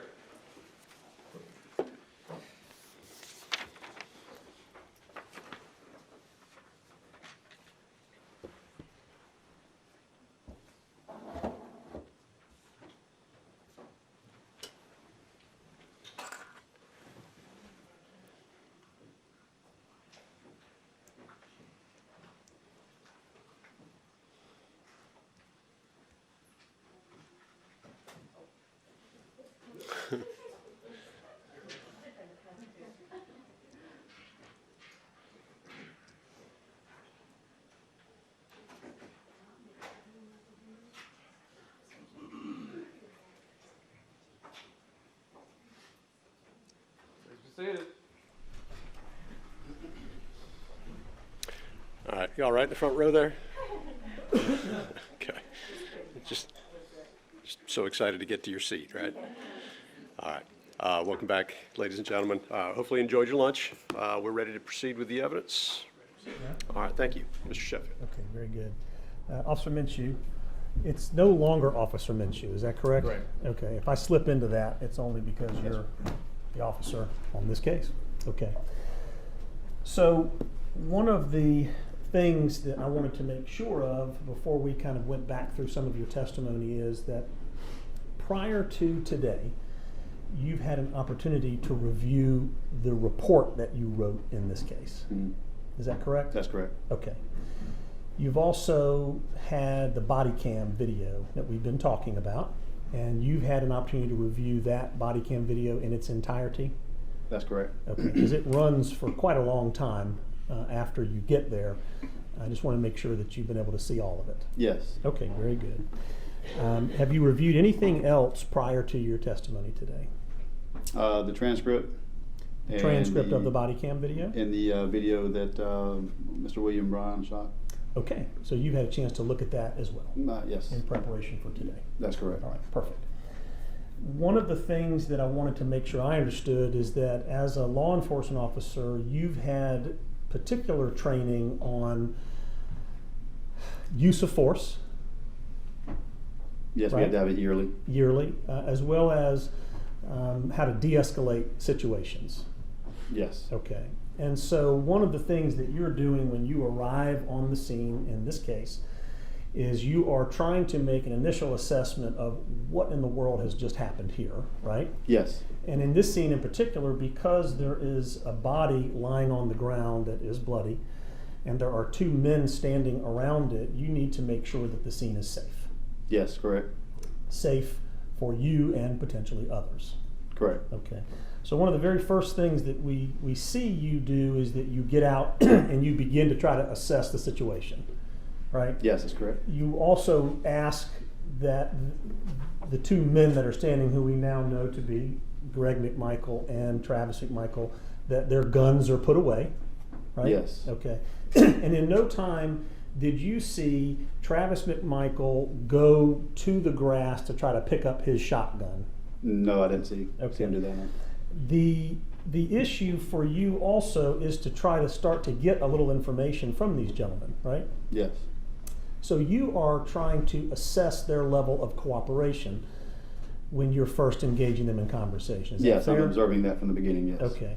And so one of the things that you will do is you will ask questions. Correct. You will see how they answer you in return, right? Yes. You'll begin to try to develop a sense of their mental state, right? Yes. And in this case, it was one of the things that you've already testified to is that there was a lot of pacing going on, right? Travis McMichael was doing a lot of pacing in a small area. Correct. Greg McMichael was doing a lot of pacing in a small area. That's correct. Travis McMichael actually had blood kind of covering him front and back. Yes. Right? Okay. You recall seeing that he had blood on his arms, right? Yes, it was on his arms, hands, and on his head. On his head. Yep. And you recall seeing that he also had some blood here on the back of his neck even. Yes. Okay. So this was a fairly, as you were beginning to observe it, a fairly traumatic scene that was kind of unfolding in front of your eyes. Absolutely. And Mr. Travis McMichael was still under the influence of that trauma. Objection to speculation, Your Honor. Based on your observations, he was still under the influence of that trauma. Objection to speculation, Your Honor. I'm not asking to speculate what was in his mind, that he was visibly traumatized by the experience. Let's let him describe it. That'll be easier for the court then. Well, I'm to going to make a lead him with determination. cross-examination, Your Honor, and so I'm going to say to him the question that I want him to answer. So, understanding what the basis of the question is, Yes. it's going to be important for the court to get an understanding from the witness, Sure. whether he is responding to your question or whether he's testifying to it. You can ask it either way. Okay. I'm not asking you to guess what was in his mind, but you visually took in the way he was behaving. Is that correct? I did. And he appeared to be traumatized. I would suspect that any person with a soul or a heart would be in shock. From You heard that. me asking about Travis McMichael, though, right? Yes, I heard. Okay. He appeared to be traumatized. I don't know what he was thinking. I was also taking in a lot of things myself, trying to figure out what had happened and what type of dangers could be around my area. That's the main thing that I was thinking of. But I did see him pacing Okay. back and forth, yes. At some point, did you hear him cry out, gasp and cry out? I don't recall. Don't recall that. Okay.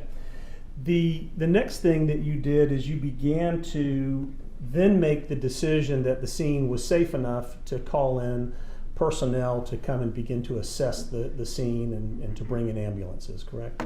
Yes, it was enough for me to go ahead and summons paramedics and other police units. Okay. While you were on scene and around the body of Mr. Arbery, you had talked about hearing like a breath sound that you called a death rattle. That was the term that you used. Mm-hmm. And I believe your testimony is that that is the sound that the body makes after the person is deceased. It's just sort of air coming out of the lungs. Is that fair? Yeah, from what I've always heard it as is like a death rattle, a death gurgle, referred to as agonal breathing, to where it's from my knowledge, from what I've known while policing, is that it's when the brain doesn't have any oxygen, it's where it's a natural reaction for the body. Okay, so it's not a sign of consciousness as you understand it. Correct. It's not a sign of the brain being intact and forming and making decision. That's how it appeared, yes. Okay. And so other than that sound of air, that agonal breathing, Mr. Arbery did not say anything or speak any words? No, he didn't. Did not cry out that you heard? No. Okay. Now you were joined by other officers pretty soon thereafter, Officer Duggan being the first one, right? Yes, that's correct. Okay. You were also joined by an Officer Caitlin Roberts. That's correct. Okay. You were also joined by Officer Brandeberry. Yes. Who was working with Officer Roberts, right? Yes, that's correct. All these people, to your knowledge, had body cam as well. Yes, that's correct. Okay. I think there was an Officer Mitchell that kept a crime scene log. Yes. People coming in and out of That's the crime correct. scene.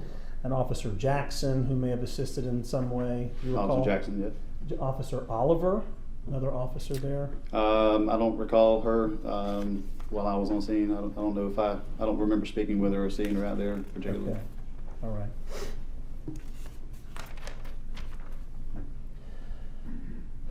Also, as one of your goals, once you determine that everybody is going to be safe, there's not any active danger present, you are now looking to maintain the integrity of the scene. That's correct. Okay. And that's where you begin to kind of rope it off with the crime scene tape. Yes. Right? And just to be sure, the evidence that you were roping off in the crime scene tape was ultimately collected by Officer Ramos. Do you recall that? I'm not sure. That was, I believe, the scene was still being ongoing whenever I left. Okay. To your knowledge, though, Travis never walked around the scene and picked up or removed any evidence. To my knowledge, no, and I didn't see him do that either while I was there. Right, and never attempted to run away or flee when you were there. That's correct. He did Just not. stood in the spot and kind of waited. That's correct. Okay.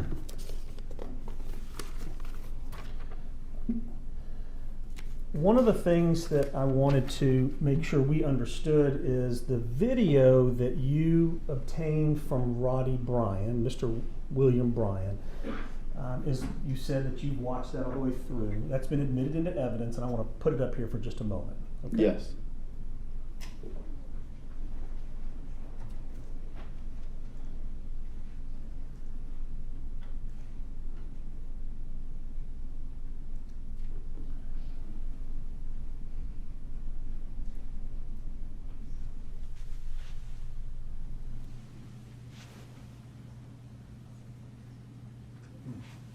Hold on 1 second, Your Honor. This thing has got a mind of its own. Now it's leaving spots everywhere. This is what happened to the state.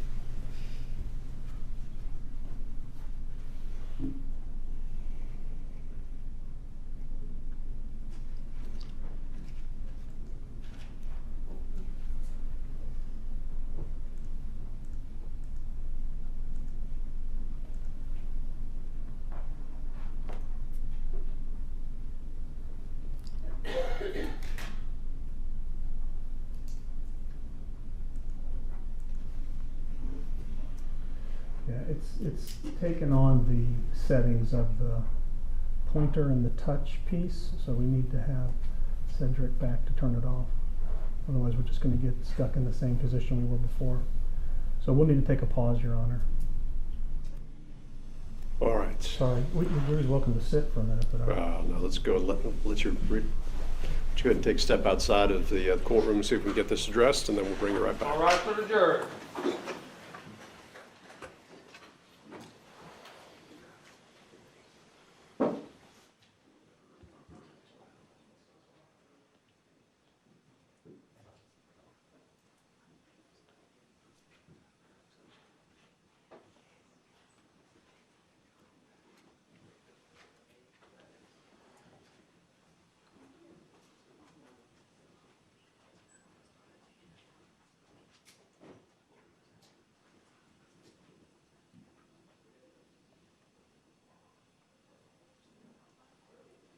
Please be seated.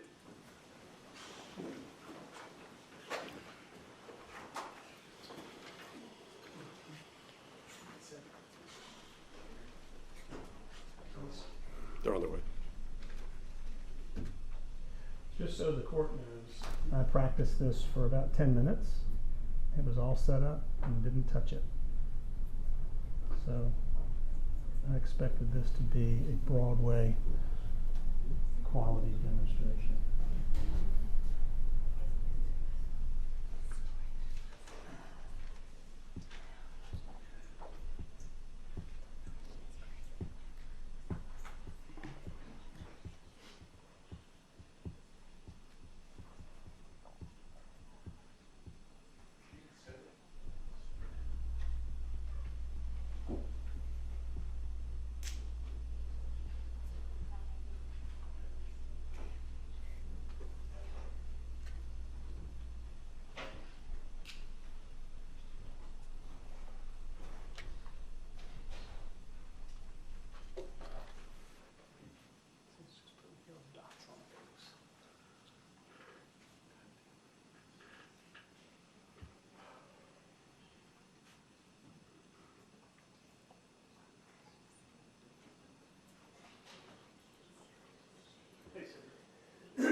Something's happening where the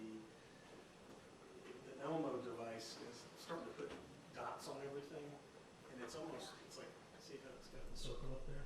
It's robbing the control. The only thing I've done is trying to open and close the Ahmaud so I can do a video, but it's putting up yellow dots everywhere.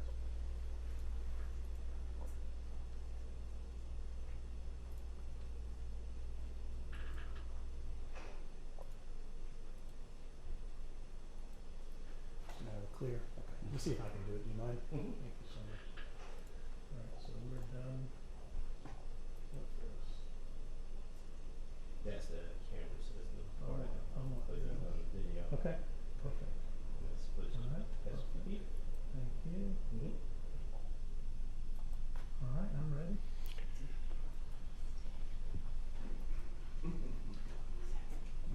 Thank you, Cedric.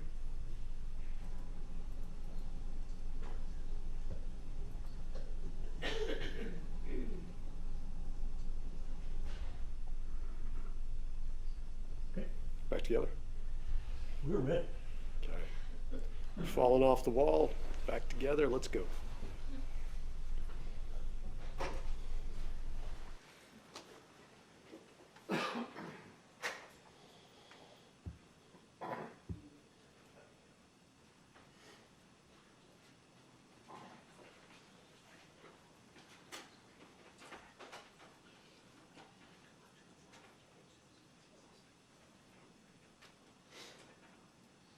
I think I saw what you did, so if it happens again, I can.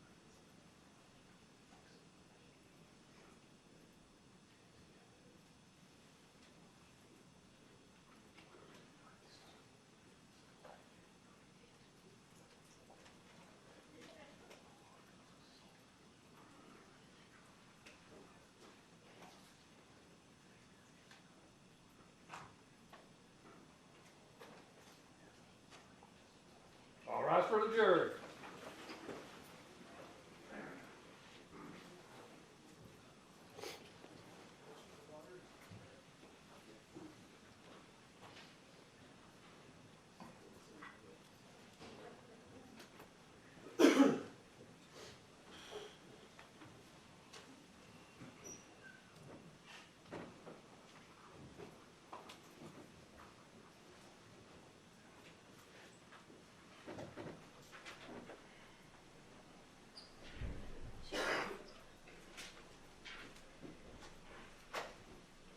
Please be seated.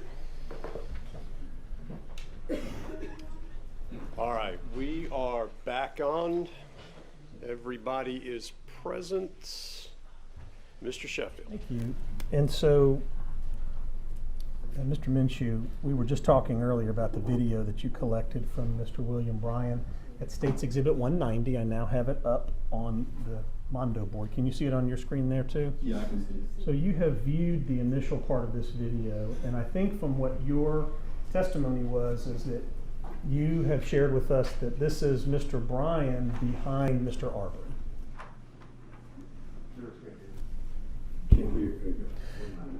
The jurors can't hear me. I'm sorry. I think what your testimony was that when you got this video from Mr. Bryan, that this is the view of Mr. Bryan coming up Holmes Road towards Zellwood. Is that correct? It looks like, I believe it's toward, well, he turns around at some point. I'm not sure which direction it is now. Yeah, I'm not sure which direction it's at now because I think they turn around after this part here. So he turns around after this part. That's correct. When he turns around, do you know what direction he runs back towards? I'd have to look at it from, I'm not sure which direction they're going in at that moment from this clip. Okay, well, let's just play it very briefly. See him running. And then he turns and comes back the other way. You see that? And here's one more shot of it. All right, so now that you've seen that, isn't it true that Mr. Arbery is running up Holmes towards Zellwood? Yes, that does look like towards Zellwood before he backs up. Looks like it. And then when he turns around, he's now going to be running back down Holmes towards Satilla. Then, that direction does go back towards Satilla. Okay, very good. And you'll notice there up at the top of the road there's no car or truck in the road up there, correct? Not in camera, no. Not in camera. And you have no information that there was any car or truck up there at that time? I can't see one. Yeah, and so there's not one there. Yeah, no one told me if there was one up there or not. Okay, very good. Now there's a phase of this video starting right about now where it kind of goes out, for lack of a better word. You can't really see anything except the bottom of the floor of the truck, right? Here's where it begins to get dropped and lowered down to the floor. Now that starts at about 0.06 seconds. Did you see that? If I go back here, 0.06, we see the turn, and now the camera goes down. Is that about right? Looked about right, yes. Okay, so at about 0.06 seconds, it goes down to the floor of the car.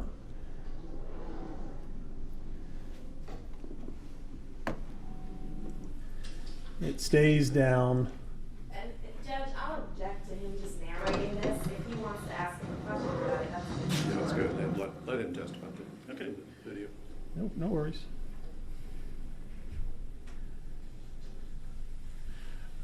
All right, now we start at 50 seconds to see a little bit of daylight again. Do you agree with that? That's what it appears to be, yeah. Okay.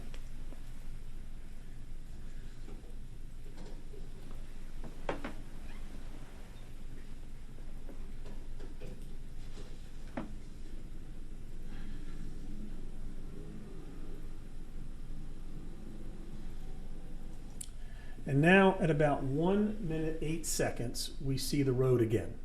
Is that correct? Yes. Okay, now looking down the road here, this is heading down Holmes Road towards Satilla. Yeah, that's correct. Okay, and where the road curves like that, we've been calling it a dog leg. Is that a fair term for you as well? Haven't heard it before, but it does curve to the left. Okay, where you kind of can't see the rest of the road. Okay. And then in a very tiny, tiny spot, you can see Mr. Arbery down there. That's correct. It appears he's sort of past the dog leg already. Past the curve in the road? Yes, that's what It appears that way, okay. And so just to do the simple math, it's about a minute worth of time where Mr. Arbery turns to run back up Holmes Road that we do not see what he's doing. Would you agree with that? It looked like about a minute. About a minute, okay. And as far as you know, is there any other video that exists of that minute worth of time? I was not made aware of any other video. Okay.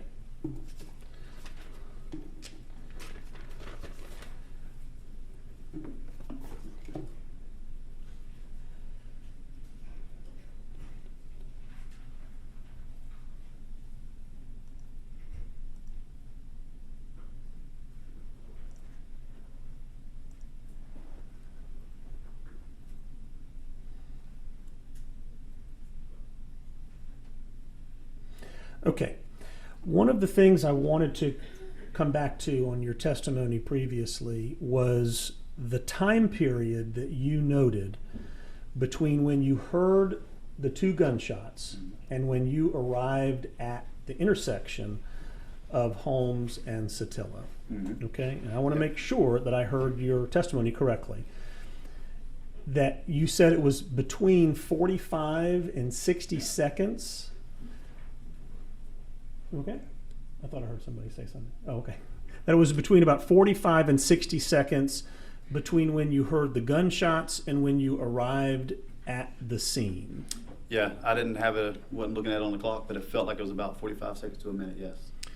Meaning that wherever you, where did you say you were when you heard the gunshots? I had already went through the first intersection, and I was probably about halfway from the first intersection of Zellwood and Satilla, and Satilla and Holmes. So halfway between Zellwood and Satilla. Help me understand that again. Let me when get you- the map up. Yep. Let me just see if I can get the map up. If that's okay.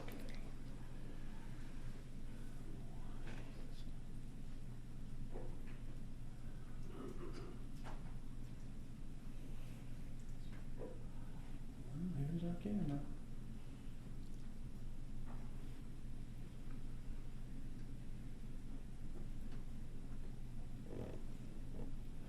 Just do it the old-fashioned way.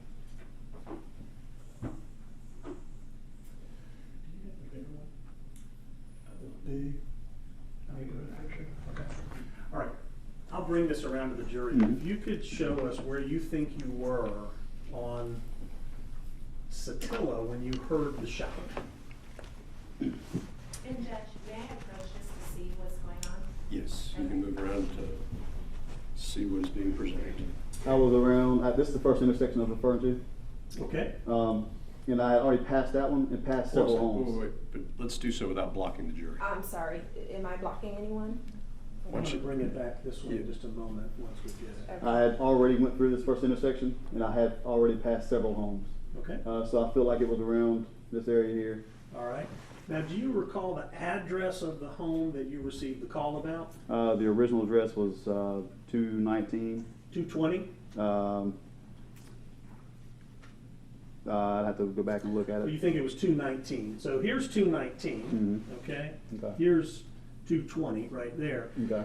Is it your testimony that you had not reached 219, the home about the call, which brought you out there at the time you heard the shots, or that you had reached around 219 when you heard the shots? I just remember being a window around this area. Somewhere here. in there. Yeah, somewhere Okay. in there. So you've kind of pointed to this area. Is that fair? Yeah, it's fair. Okay, I'm gonna walk back this way, just make sure what and where he's indicated. Okay, all right, very good. And if you take a look at this, 219 is 1, 2, 3, 4, 5 houses away from the corner. You agree? Mm-hmm. And you're traveling, what, 4 or 5 miles an hour? A few miles an hour, right? 2 miles an hour. You've got your windows open, Yeah, back windows are down. back windows down, okay. And you're saying that it takes you 60 seconds to 45 seconds to drive these 5 houses? Felt like it took about that time. Felt like it did, okay.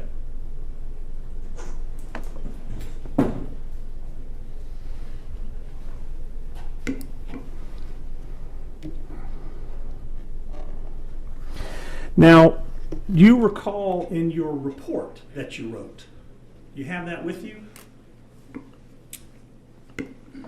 Not on me, no. Okay, would you like to get it? Yeah, please. Okay, where is it? I mean, do you have a copy? that you I can show you mine. Yeah. Is that Yeah, okay? that'll be fine. Okay, all right. Or do you have a clean copy, Mr. Sheffield? Okay. I'm going to show you my copy to refresh your memory about your report. Judge, Do we have a clean copy? I have a clean copy, I can. Okay. Okay, great.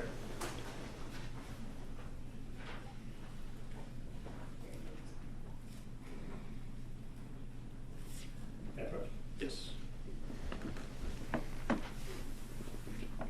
I want to direct your attention to this first few lines here of the report, and just where it says right there. Just take a look at that real quickly and see if that is on our subject matter.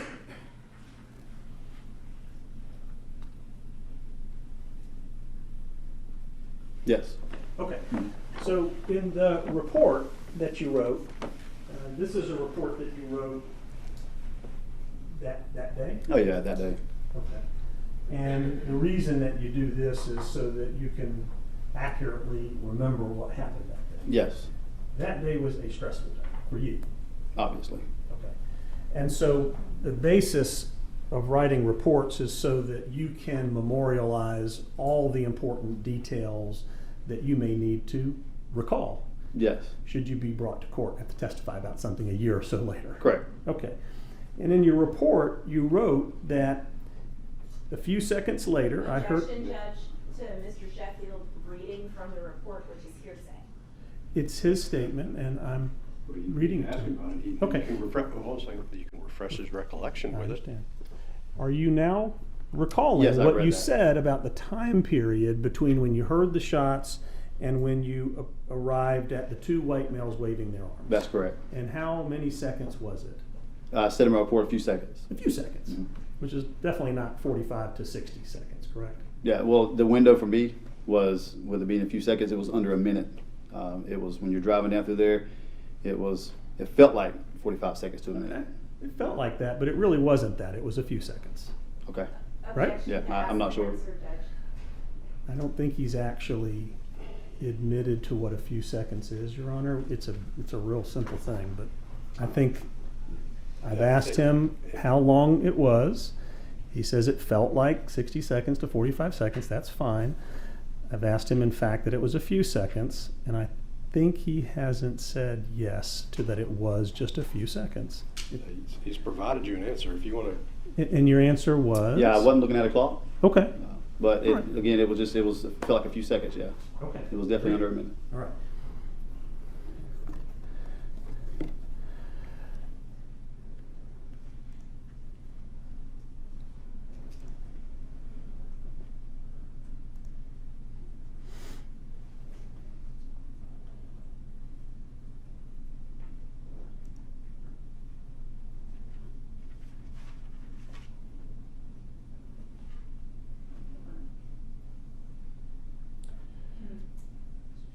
Yes. Yes. You guys put it in, yeah, okay. So where is Minshew body cam? There we go. Okay.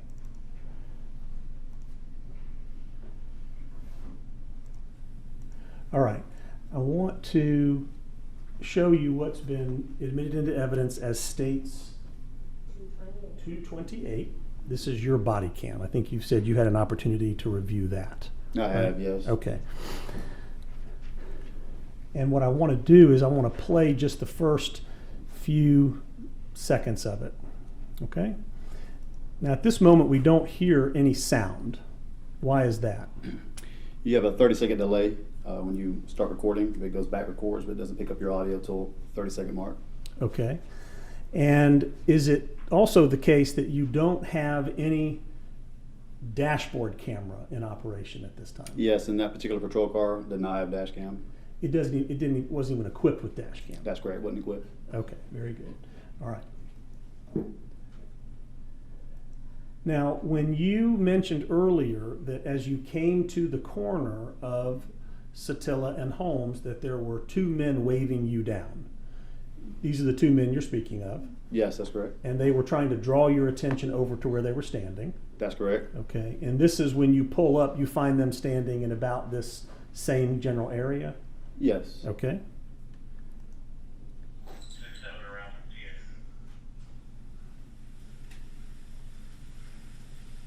Now we hear some heavy breathing. Is that you?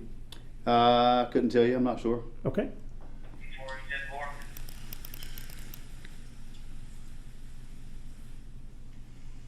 Dispatch to 184 status.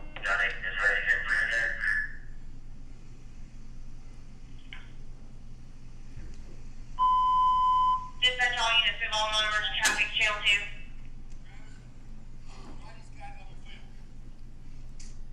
What did you just hear Mr. McMichael say? He said, hey, Roddy has it on film. Okay. All right, guys, everybody's got their weapons up, correct? Okay. Dispatch, roll a squad. When you say roll a squad, is that when you're saying roll in the units, other units to come and do crime scene? No, squad is emergency medical personnel. Okay. I'm 10-4. Clear 10-4. And what is it that you just heard Mr. McMichael say? Sound like the Greg McMichael said he had no choice. Okay.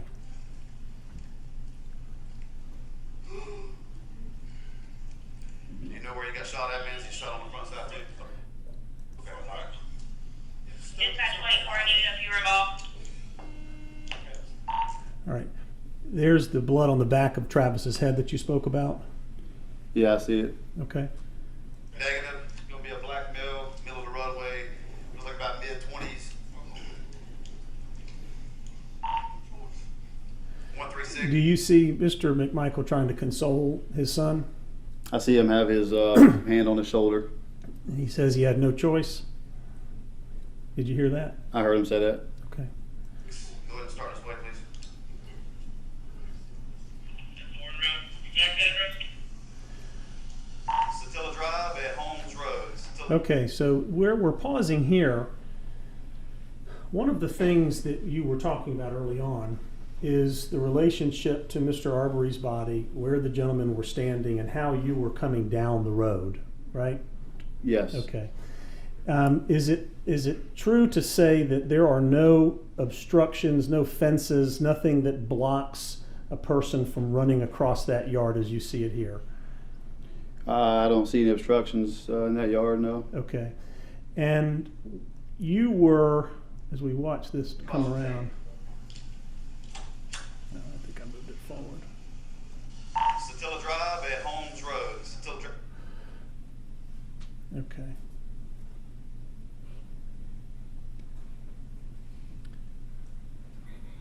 All right, I want to fast forward to a spot on the video where you're speaking, and only you're speaking to another officer.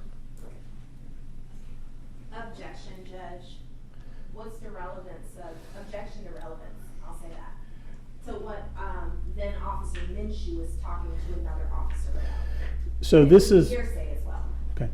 So this is what we were just talking about, Judge. It deals with the time of the officer's travel from hearing the gunshots and from coming in to kind of view the scene. And he is giving a statement to this officer about where he was when he heard the gunshots and how quickly he arrived on the scene. We've had some testimony about, a few seconds, yes, but I thought it was longer. This is a continuation of that correction of the testimony, impeachment, whatever you want to call it. In that case, Judge, it was asked and answered on the stand by Mr. Minshew. This is actually him explaining it in narrative format, which makes it even more relevant because it's not a written statement later, it's a statement at the time, and it's a prior inconsistent statement to his testimony in court, and it's a prior inconsistent statement to his response on cross-examination. And it's in response to the questions that the state were asking about the bushes being on the property or visual obstructions being on the property. So it addresses those issues, Your Honor. It's a prior statement by this officer.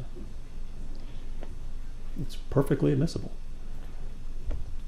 I'm glad I've got your opinion on the record. I figured you'd say that if you're trying to admit it. I mean, it's in evidence, Your Honor. So. Okay. So, Judge, I believe the proper way to do it would be to confront Officer Minshew or Mr. Minshew at this point about it, and then play this, depending on what happens when he talks to him about it. Senator, because is somebody else also is there an officer that's engaged in a conversation? Yes, Officer Brandenberry. Well, he's just telling Officer Brandenberry something. But is that officer responding? Yes, Your Honor. Barely. I mean, we're not offering his statements for the truth. Let's zero in with him. Why don't you ask him if he recalls this and see where we are. Well, we have to do it. I mean, I need to play it for him, or I can actually I have his transcript. So let's take a look at the transcript.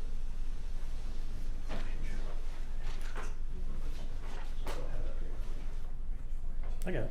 I got it.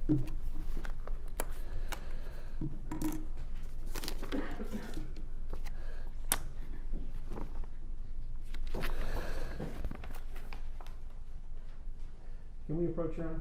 Yes. Just get right on the mic. All right.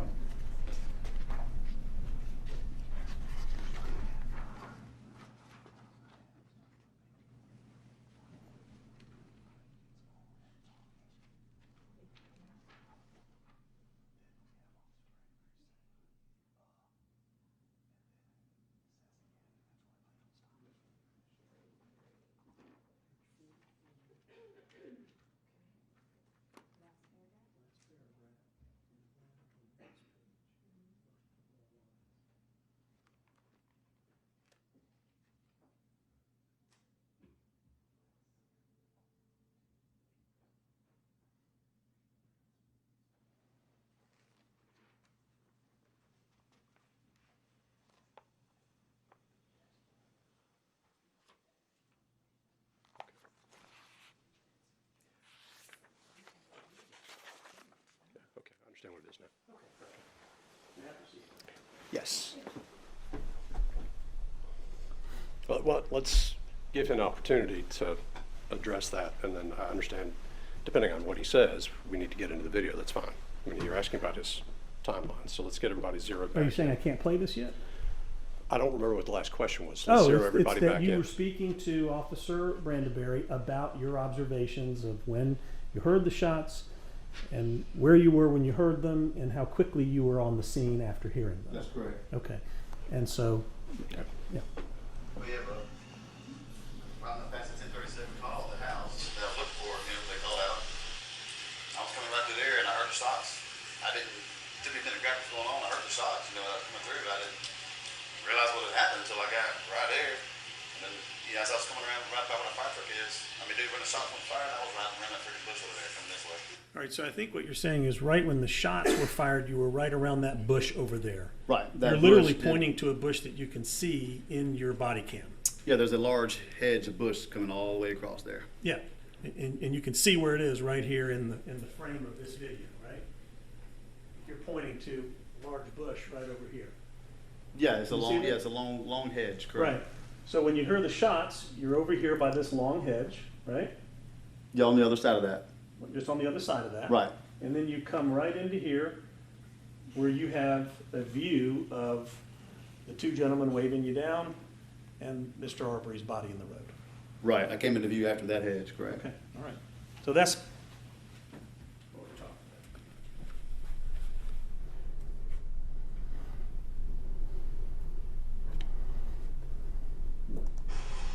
When I got around here, man, he was already on the ground. Took me a minute to see, kind of see what had happened. But he's the one that comes to the call, come out for it. Yeah. Okay.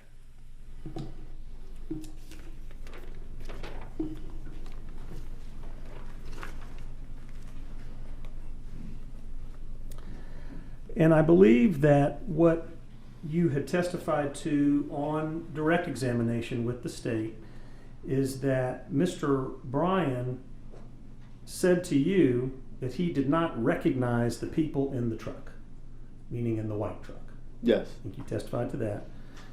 In fact, he told you he really didn't know who those people were. You recall him telling you that? I don't remember exactly, but it was He to said, that. I don't know who those people are. Yeah. Okay.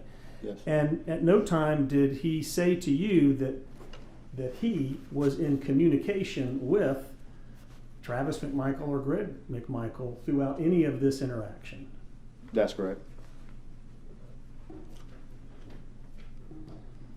That there were no hand signals by Travis to go a certain direction or not. No, he didn't mention any of that.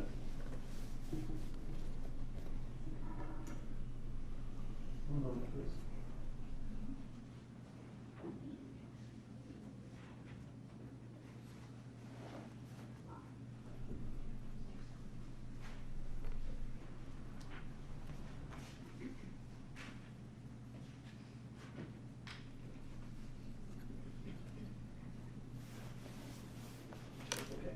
Thank you, sir. I don't have anything further. Yeah. Any additional questions? Yes, Your Honor. Mr. Gall.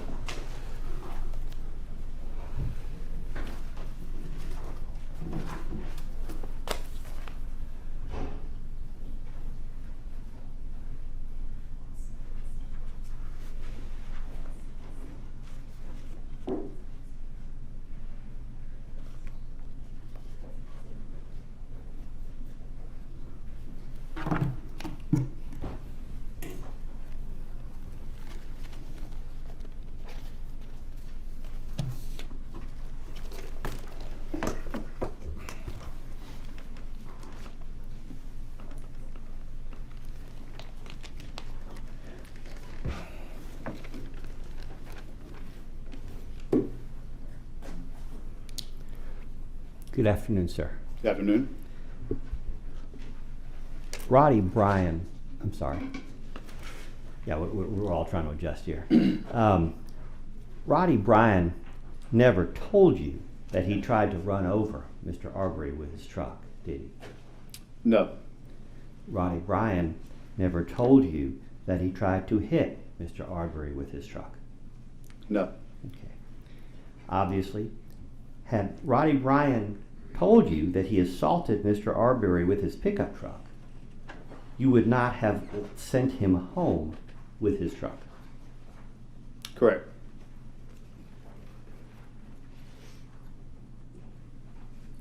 I have a few questions for you about Mr. Bryan's demeanor on the day in question. Okay? And by demeanor, you're familiar with what that phrase means. That's correct. Okay. Did Roddy Bryan appear to you that day to be mentally unstable? He did not. Did he appear to you that day to be under the influence of alcohol or drugs or other intoxicants? No, he didn't. Did, as far as you could see, was Mr. Bryan loud or boisterous on the scene? No, he wasn't. He was cooperative. Okay. Was Mr. Bryan gleeful at any point? No. Would you describe him as boastful or bragging at any point? No. Okay. Did he appear to you to be attention-seeking? Hey, look at me. No, he didn't. Was Mr. Bryan dropping F-bombs or spewing profanity? No, he didn't. Was Mr. Bryan in any way disrespectful to you, other officers, or others at the scene? No, he was respectful.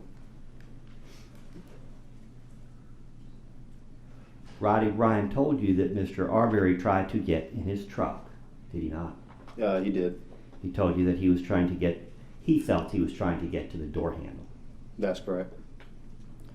And Mr. Bryan pointed out what he believed were Mr. Arbery's fingerprints on the side of his truck, behind the door. Yeah, that's correct. Okay. I know this may sound like a silly question, but I have to ask. From your observation, is Mr. Bryan's pickup truck capable of being driven sideways? It is not. And is there any evidence that you observed that his truck actually had been operated in that manner, that it had been moving sideways at any point? It did not appear to be moving sideways, no.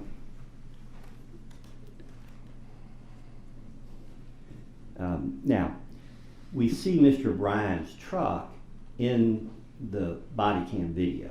You recall that? I do recall. Okay. When you spoke with Mr. Bryan, did he advise you whether the truck was in the same location at the time the shooting actually took place? He didn't say specifically, no. Did he suggest to you that it was a bit further back from the deceased at the time of the shooting? Objection, Your Honor. Mr. Minshew just said he didn't talk to him about the positioning of the truck otherwise. Did Mr. Bryan suggest to you that he had moved his vehicle closer after the shooting? No, he did not.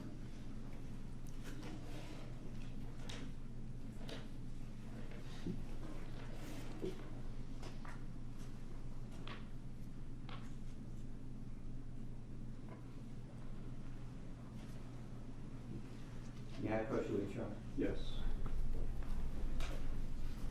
Sir, directing your attention to the bottom half of page 14. Bottom half of page 14.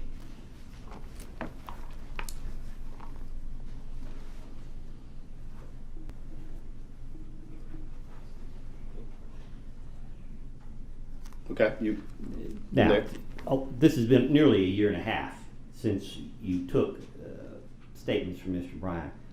Having had a chance to review the transcript of your body cam, did Mr. Bryan in fact suggest to you that he had moved his vehicle closer to the crime scene prior to your arrival? Okay, give me one moment if you don't mind. Yes.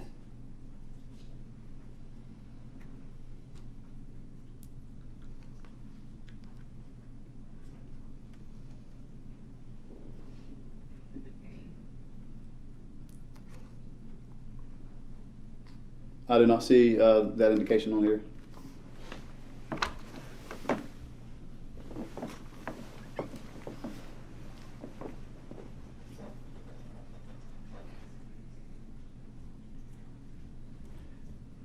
Do you recall asking, okay, and do you remember where you were at this point?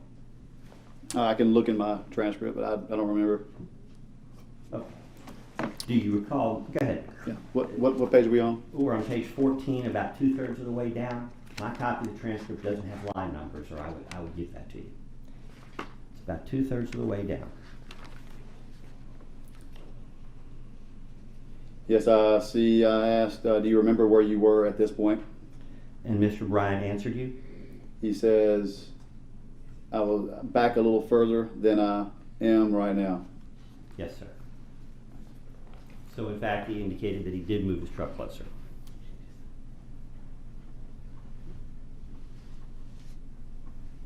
Yeah, I just don't know at what point during he did it. I gather that. Would that statement to you be consistent with the quote-unquote the video of the shooting in this case?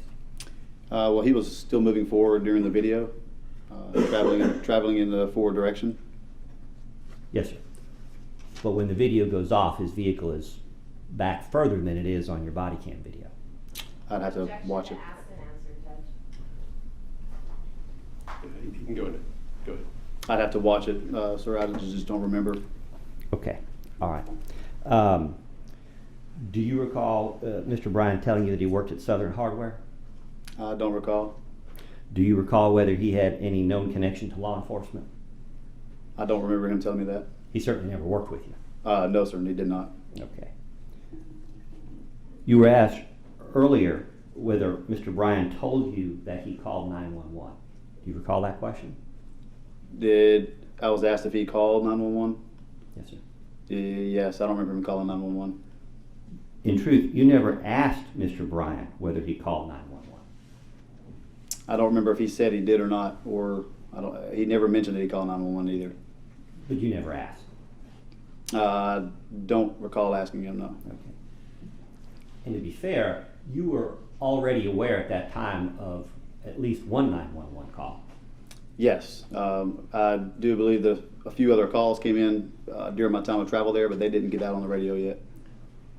But you were responding to at least one call? I was responding, yes, to a call for a suspicious person, yes. Okay. So there was no question in your mind at that time that 911 had been called? Yes.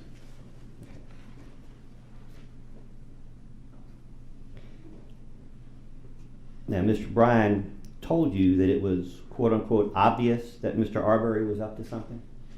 I don't remember. If you want to point me out to the transcript. Yes.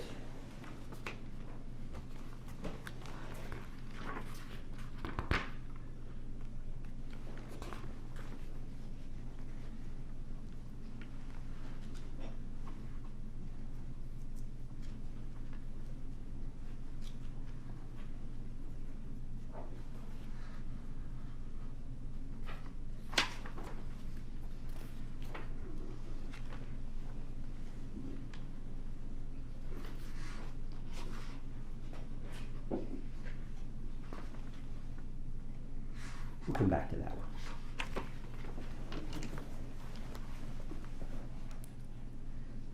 Mr.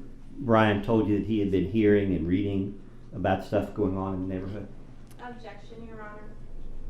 Based on rule of completeness, this wouldn't be necessary to complete what was discussed in his direct examination. It's not, the rule of completeness isn't about whether the state discussed it in the direct examination.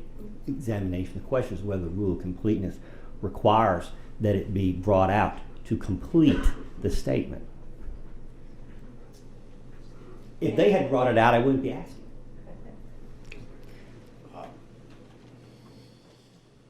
And we don't believe it's necessary in fairness, Judge.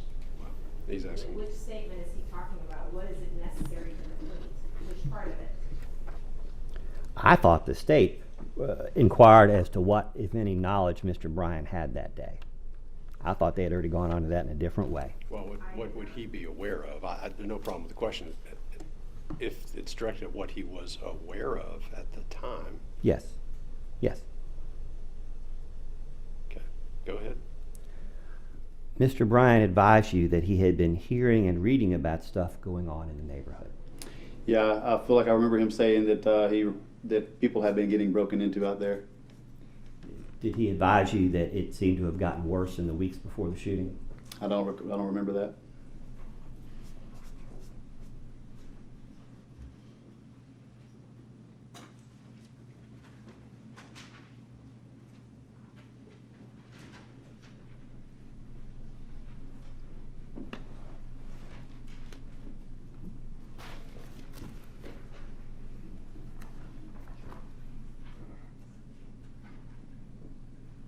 Directing your attention to page 28, in the middle. I believe that's right below the comment, "Welcome to the neighborhood."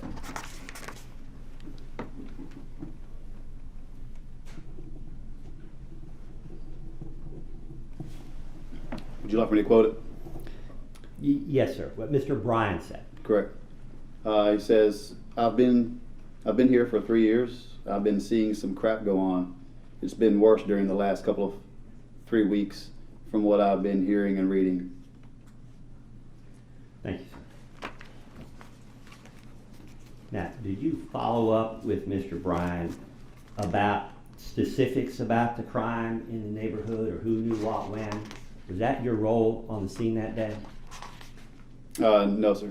It was just for what we were there for, which at this point was a shooting. Did you leave that to the investigators? So, Did you leave that to the investigators? did I leave it for them? That subject? Yes, sir. For me, out there as a patrol unit is for scene security, and then the investigators dive deeper into the investigation. Very good. That wasn't your role as you perceived it.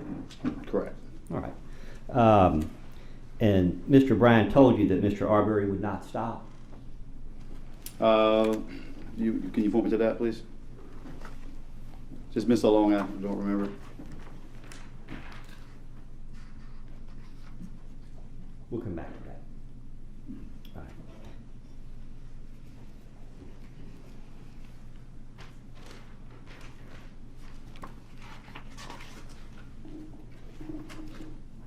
I'm going to ask you some questions in a minute about the video, but before we get into that, do you recall Officer Roberts ribbing you or picking on you about quote-unquote relaxing in Mr. Bryan's truck?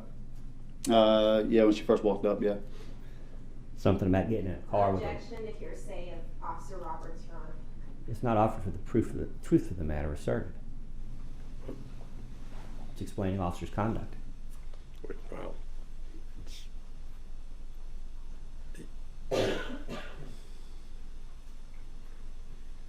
yeah, I'm not sure where we're going with this, so Okay. let's get it back to the case. I mean, if you can tie it together, all right, but I'm not sure, I don't really understand where we're going right now. Okay. I believe you answered earlier that one of your primary responsibilities as first officer on the scene was to secure it for your safety and the safety of the other officers. Correct. Okay. Is it fair to say you wouldn't be relaxing in a truck with a random stranger if you felt your safety was endangered? Upon getting on scene, one of my first things that I do is I do scan for immediate threats, and I did not see anything that was an immediate threat at that time. And it's not uncommon for us to be, whether it's going to a home and going into people's personal space in their rooms and such during investigations, so it's not uncommon. Okay. Well, obviously you didn't view Mr. Bryan as a threat. No, I didn't see him as a threat. Okay. Is it fair to say you were trying to develop a rapport with Mr. Bryan at this point? That's what we do, yes, sir, every time we interview. Could you get more information? Sure. In your defense, you advised the other officers that Mr. Bryan was a main witness. Mr. O'Brien advised me that he was a witness, and when I get on scene, whatever people are claiming to be, that's what they are. Yes, sir. For that time. Yeah. But in explaining the priority you gave to Mr. Bryan to your colleagues, it was because he was an important witness. Yes, at that time. Yes, sir.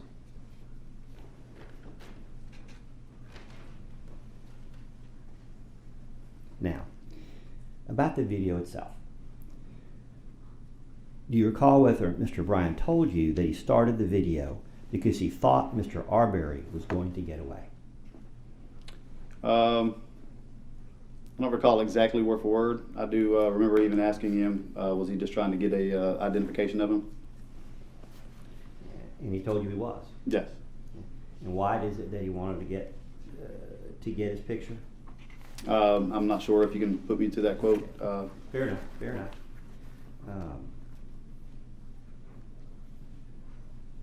Directing your attention to the bottom of page 22 and the top of page 23. Oh, I'm sorry, you got it in front of you, I'm sorry.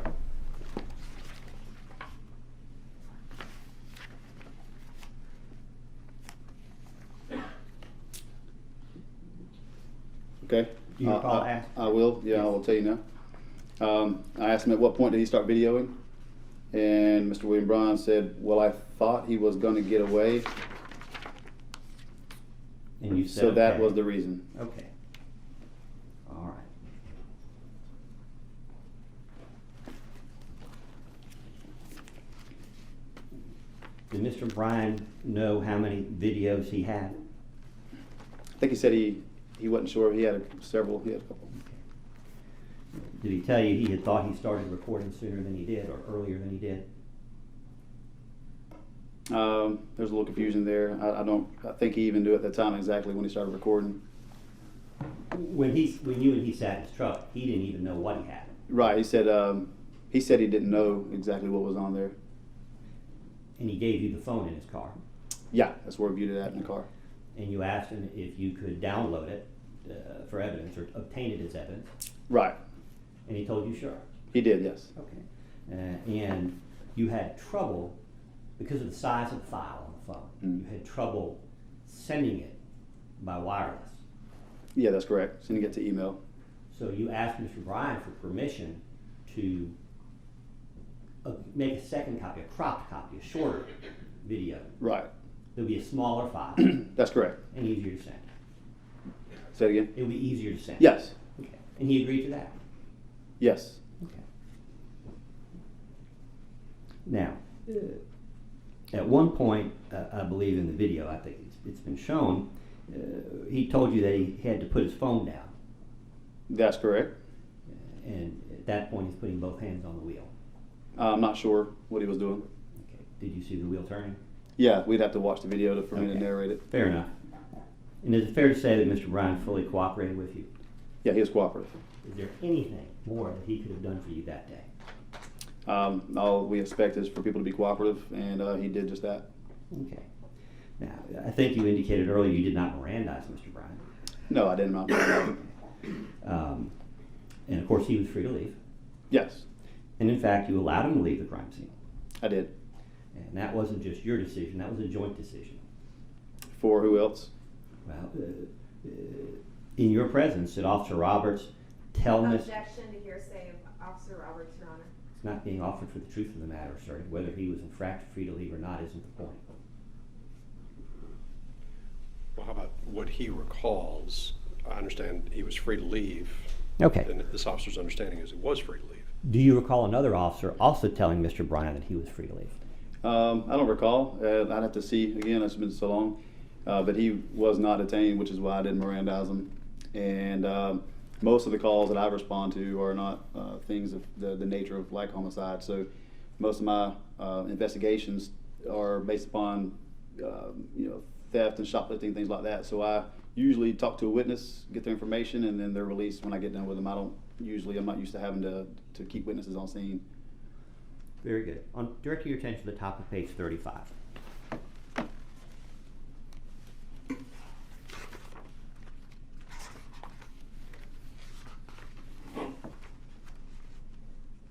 Okay, I'm there. At least one other officer also told Mr. Bryan that he was free to leave. That he didn't have to come downtown.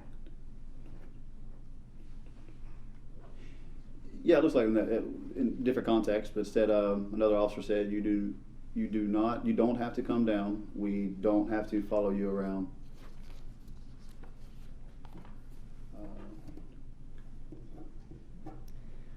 And then he said, whenever y'all tell me to go, though, I'm fixing to be right down here at 307. 2 houses down? Yeah, that's what he said. He said he'd be on the front porch. Yeah, he said it'd be down at 307 Burford.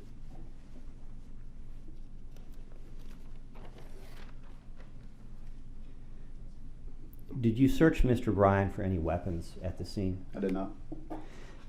You didn't search Mr. Bryan's truck for weapons either. I did not, no. You didn't observe any weapons on Mr. Bryan. I did not observe any weapons on him, no. He was armed only with a cell phone, as far as you could tell. Yeah, as far as I could tell, just phone. Okay. To your knowledge, Mr. Bryan was unarmed at the time of the shooting. To my knowledge, that's correct. And again, he didn't appear pose a danger to you or anyone else on the scene. I did not see him being dangerous to me, no.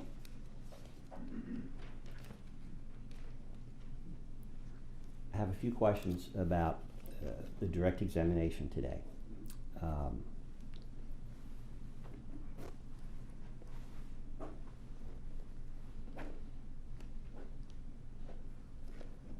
Before I get there, Mr. Bryan told you that details of this incident were fuzzy to him when you were speaking with him.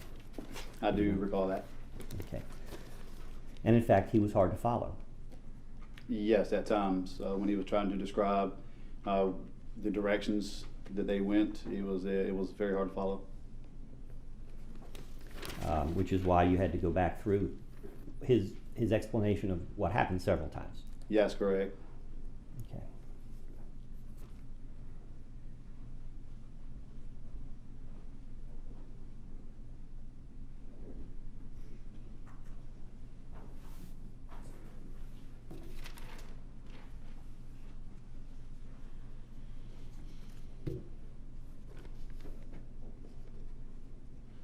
Now, on direct examination, you were asked a question about Bryan's quote-unquote involvement in the moments before Mr. Arbery was quote-unquote gunned down. Do you remember that question?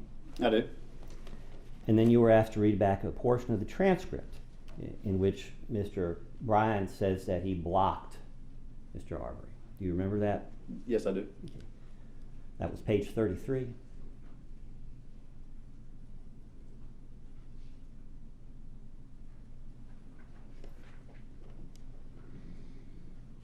Yeah, it appears to be so. Yeah. But in fact, as you look back over the portion of the transcript that the district attorney asked you to read, that wasn't moments before the shooting, was it? What do you mean moments? Is in what? Well, when you're reciting what Mr. Bryan said about blocking Mr. Arbery, that description was not in the moments before the shooting, was it? Let's see, give me a moment, let me see what happened afterwards. Yeah.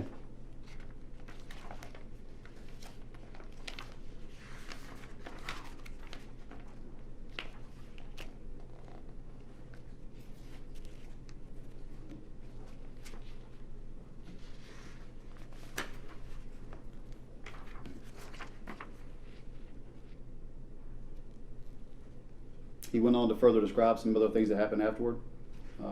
But since I wasn't there to see what happened before I got there, I don't know how much the moments had passed before it happened. Directing your attention to the 8th line of page 33 of your transcript.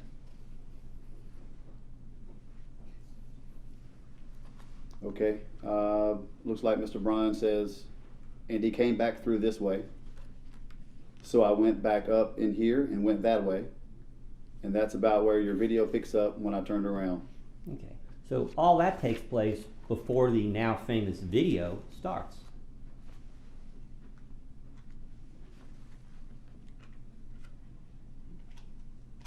So it wasn't moments before the shooting. It was before the video that Mr. Bryan took started.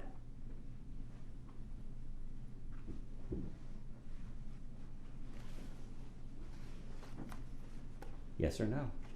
Can you ask me the question directly? When Mr. Bryan is referring to blocking at that point, that's not moments before the shooting, as suggested by the question. It was in fact before Mr. Bryan's video begins. I'm not sure. Okay. All right. To be fair, when you're directed to read a part of the transcript, you read that portion of the transcript. Am I correct? Right. Okay. It's not your place to correct lawyers when they ask you questions, is it? No. Okay. Now, on direct examination, I believe you said that Mr. Bryan attempted to block Mr. Arbery 5 times. Do you recall that testimony? Yes. You recall there being some question as to how many times Mr. Bryan used the word block as opposed to how many times he actually did block Mr. Arbery. You recall that issue? Yes. What was in the transcript versus how many times he actually did it? Yeah. I don't know. I wasn't there. So. Well, but then you answered that in fact Mr. Bryan attempted to block Mr. Arbery 5 times? It was stated in there approximately 5 times, different occasions. Okay. Okay.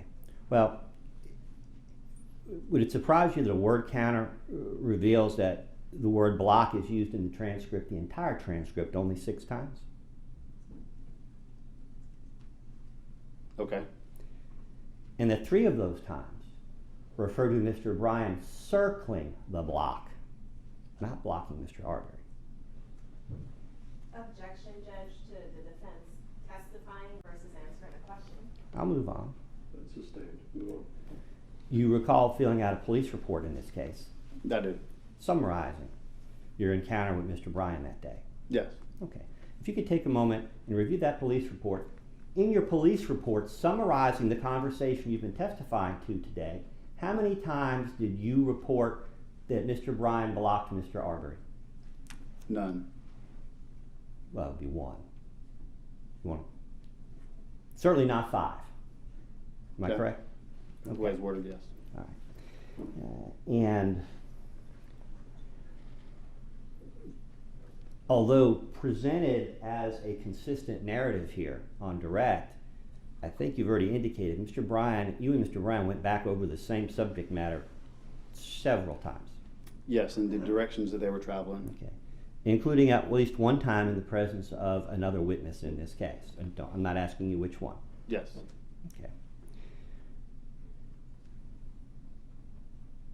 And you've previously testified that Mr. Bryan's story was confusing to you. Yes, the directions that they were traveling in, without me looking at a map, it was hard to follow. And you really couldn't make out exactly what he was trying to say. That's correct. And in fact, while you were, no, that wasn't you, never mind. So, having had time to think about it some more, when you testified earlier that Mr. Bryan told you that he blocked Mr. Arbery 5 separate times, perhaps you meant to say that he used the word block 5 separate times. I think he used the word corner one time in there as well. Yeah, but what you're doing when you talk about the number of times that Mr. Bryan uses this word is you're counting all the different times you've gone back over the same incident with him. I'm not sure. You don't think that changes the flavor of your testimony? Well, he did mention on several different occasions blocking, and one time he said cornering him in. As you spoke to Mr. Bryan that day, it was pretty clear Mr. Bryan didn't know how many times he did anything. Objection is speculation, Your Honor. I'll rephrase. Mr. Bryan never told you that he blocked Mr. Arbery 5 times or 4 times or 3 times. He never told you how many times at all. I'd have to go back in, but it looked like there was a couple occasions where he said he cornered, and where he tried to block him off, he did. Okay. But you never did. You never were able to tie down exactly what happened when for Mr. Bryan. Exactly, no. It was confusing at some point on their direction of travel. Correct. All right. Last question. Roddy Bryan never expressed to you any intention on his part to physically injure Mr. Arbery in any way, did he? No, he didn't. No further questions. Any redirect from the state? Yes, Your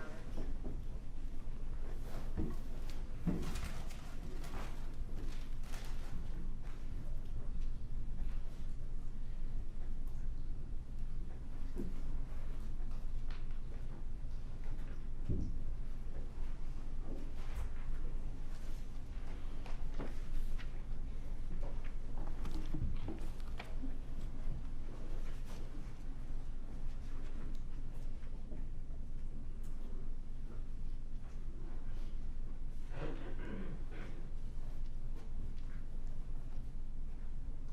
Okay, Mr. Minshew, so we'll go ahead and watch the first few seconds of this again, okay? Because I have a question to follow up with you on.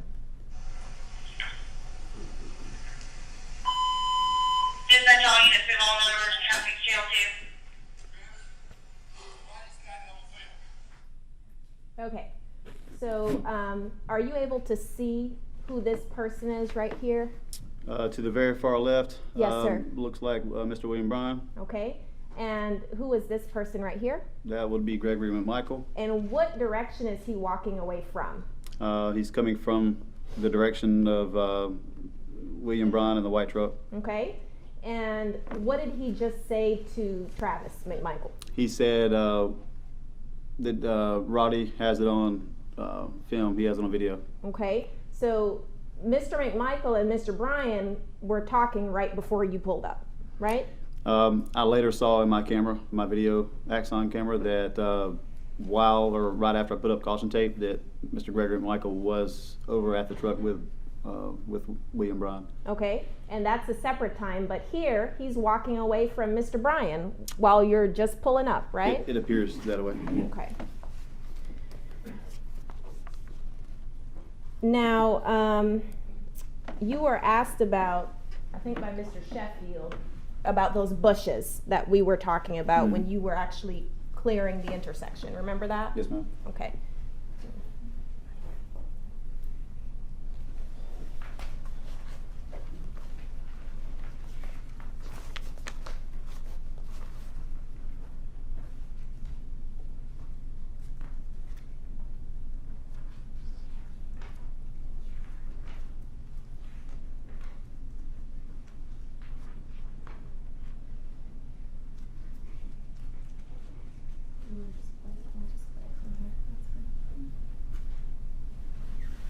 Can we just get an exhibit number just for the record?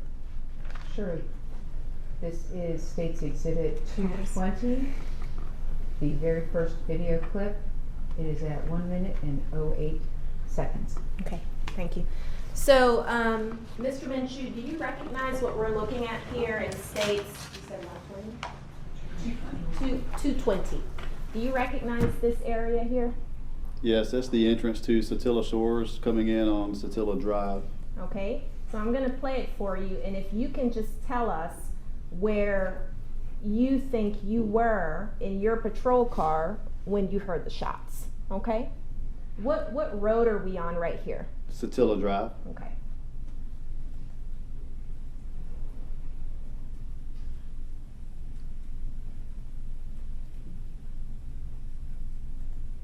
And are we still on Satilla Drive right now? Yes. Okay.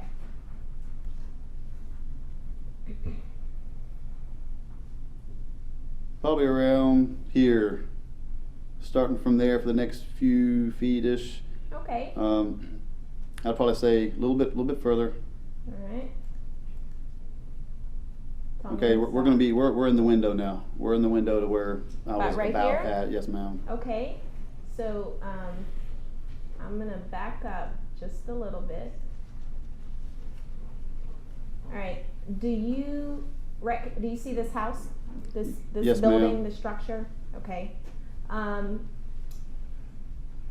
Do you remember this structure being? Objection. You have them on redirect. Okay. So leading. I didn't finish the question, but I'll rephrase it. Thank you. Sure.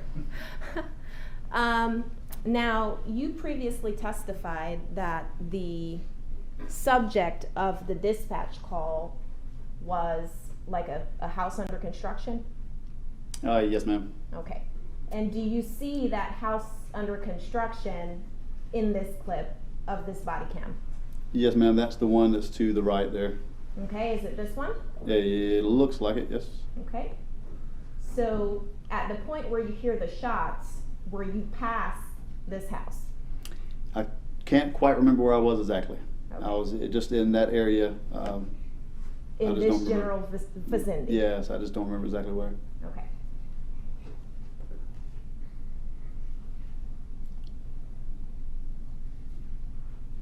So whenever I get to those shrubs that you were discussing, Okay. can you let me know? Sure. Okay.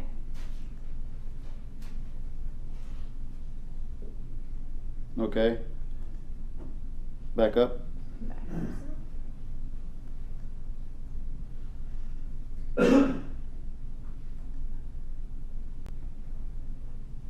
Okay, that's all that landscape there. All this right here? Yeah, it's there's a tree there, obviously a large moss tree, but there's some type of like a large big bush shrubbery going all the way across to the road. Okay, so at the point where your patrol car is here, are you able to see the intersection of Holmes and Satilla? Not quite yet. Okay. Would the people over here at that intersection be able to see you or your car? Looks to be doubtful through the landscape. He's asking from his perspective. Otherwise, it's speculation. But you couldn't see anything that was going on at that intersection, right? That's correct, I couldn't. Okay. Now, at this point, have you cleared the bushes? Yes. Okay. And is this the intersection here in view? That is Satilla Drive and Holmes Road. Okay.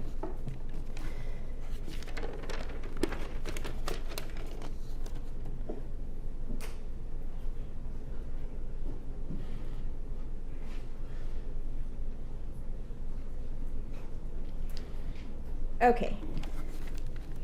Now, Mr. Goff asked you whether Mr. Bryan ever used the words run over when talking about what he did to Ahmaud. You remember that? Yes. Okay. And he also asked you whether Mr. Bryan ever used the word hit. Remember that? Yes. Okay. Now, did Mr. Bryan use the word block in? Words block in.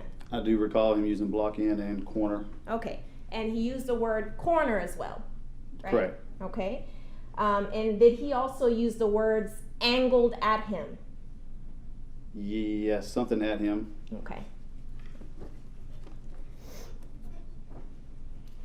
Now, when you were talking to Mr. Bryan, did you know what had gone on right before you pulled up to the scene when you started talking to him? No. Okay.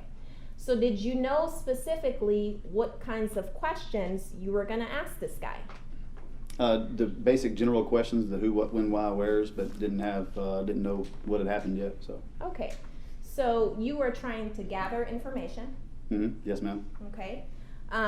So essentially, were you just asking Mr. Bryan open-ended questions and let him do the talking? Yes, ma'am. Okay. So you never specifically asked him if he called 911, is what you testified to. I don't recall. I'd have to look at the transcript. I don't remember. Okay. But you didn't specifically ask him a lot of things. That's right. Right? You just asked him to tell me what happened. Yes. Okay. And at any time, did he ever say, I called 911? I don't recall him saying it. Okay.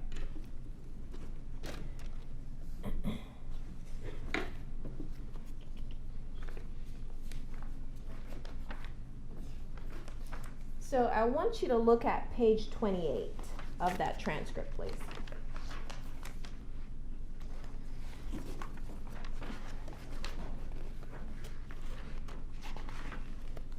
I'm there. Okay, and look at lines 12 through 14. Do you remember being asked by Mr. Goff about Mr. Bryan essentially saying that things had been getting worse over the past 3 weeks? I do remember that. Okay. He did. All right, so he said, here from lines 12 through 14, read for me what he said. I've been here for 3 years. I've been seeing some crap go on. It's been worse during the last couple of 3 weeks from what I've been hearing and reading. Okay, so I want you to go up to the same page, line 3, okay? Okay. Go ahead and read from line 3 to line 6. Mr. Bryan said, I've been here for a little over 3 years. I was renting this house over here from a buddy of mine, and I kept trying to get my money right to buy it, and I just bought it last week. Okay. So at the bottom, Mr. Bryan is telling you things are so bad here over the last 3 weeks, right? Yes, But then he still just bought a house in that community 1 week ago. that's what it says here.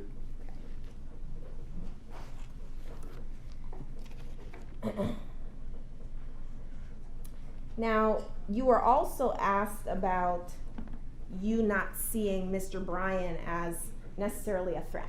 You remember that? Yes, Okay? Because you went and sat in his pickup truck. that's correct. Okay? But Mr. Bryan didn't try to hit you with his pickup truck, did he? And he did not, no. Okay? He didn't block you with his pickup truck, did he? He did not, Okay? He didn't angle at you with his pickup truck, did he? no, And he didn't corner you into ditches with his pickup truck, did he? no. Okay. And is that why you didn't see him as a threat? I didn't see him as a threat because I didn't see any reason to be threatened. Okay.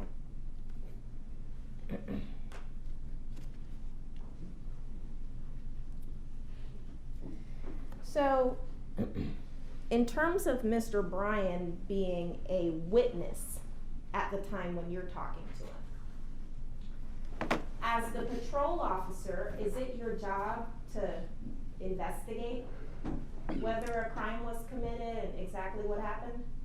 No, ma'am. The investigation is done by the Criminal Investigation Division, and as patrol units, our primary is to secure the scene and be more of a help, on perimeter checks and evidence. So we'll assist them, but that's not our primary position, no. Okay. Is it your job to bring charges or take out warrants? No, ma'am. We don't make those decisions. Okay. So at the point where you're talking to Mr. Bryan, are you just gathering information That's correct. for the detectives or investigators who are going to come on and pick up with the case and carry it forward? That's correct.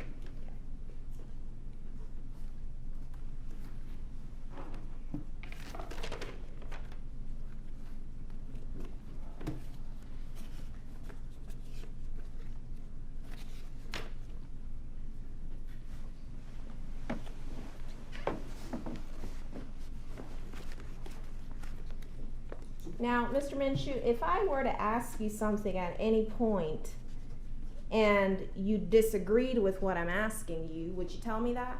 Yes, ma'am. Would you under oath agree to something that's not true? No, ma'am. Okay. So Mr. Goff asked you about your report here and how it didn't mention certain things. Yes, ma'am. You remember that? Yes. How long is your report for this case? Page or so. Yeah, it's about a page. Okay. If I were to show it to you, would that refresh your recollection? Sure. No, we'll stipulate this initial. And I'm not trying to admit anything.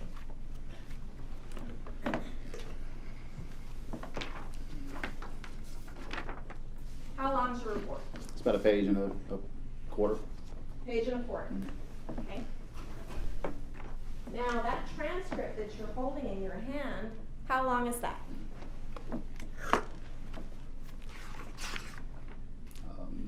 52 pages. 52 pages. Okay? So is it safe to say that your report doesn't contain the entirety of what happened on that day that you witnessed on your body cam? Of course. Okay. Is that why you upload body cams so people can see what actually happened versus just relying on your 1 1/4 page report? Yes. Okay.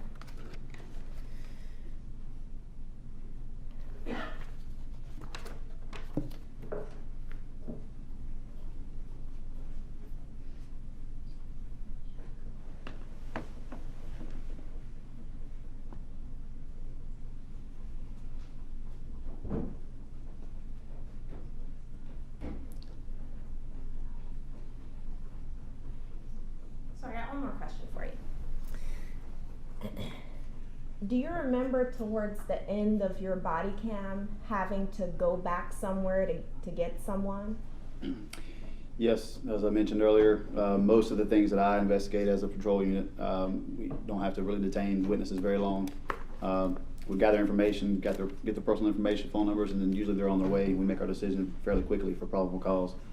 This one, he went back to 307 Burford, and my supervisor at the time, the sergeant on scene, he did the right thing. Once he realized that the witness went home, he advised for me to go get him and come back to speak with investigators there. Okay. I think that's all I have for you. Thank you. Yes, ma'am. Anything, well, hold one at a time. Anything on those issues, Mr. Sheffield? No, Your Honor, thank you. Mr. Goff, on those issues?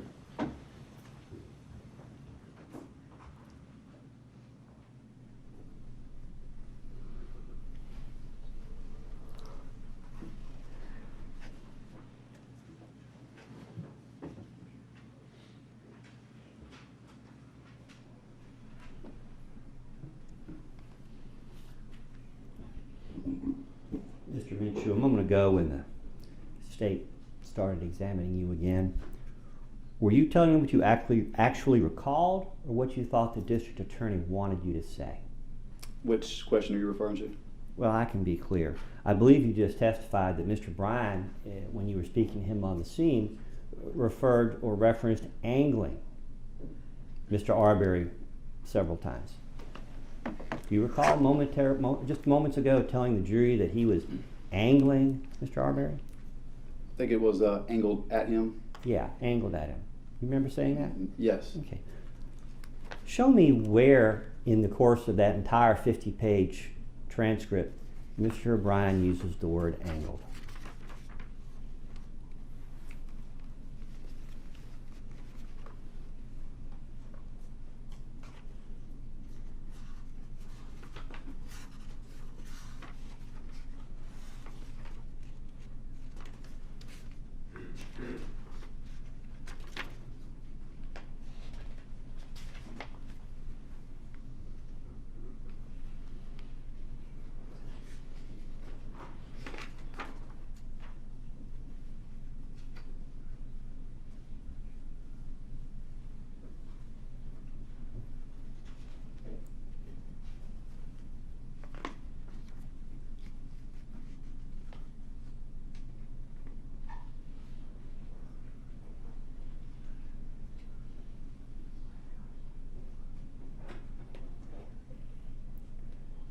Your Honor, perhaps the district attorney's office would stipulate that he did use that word, save this witness the trouble of going back through the transcript. The court's not involved in stipulations.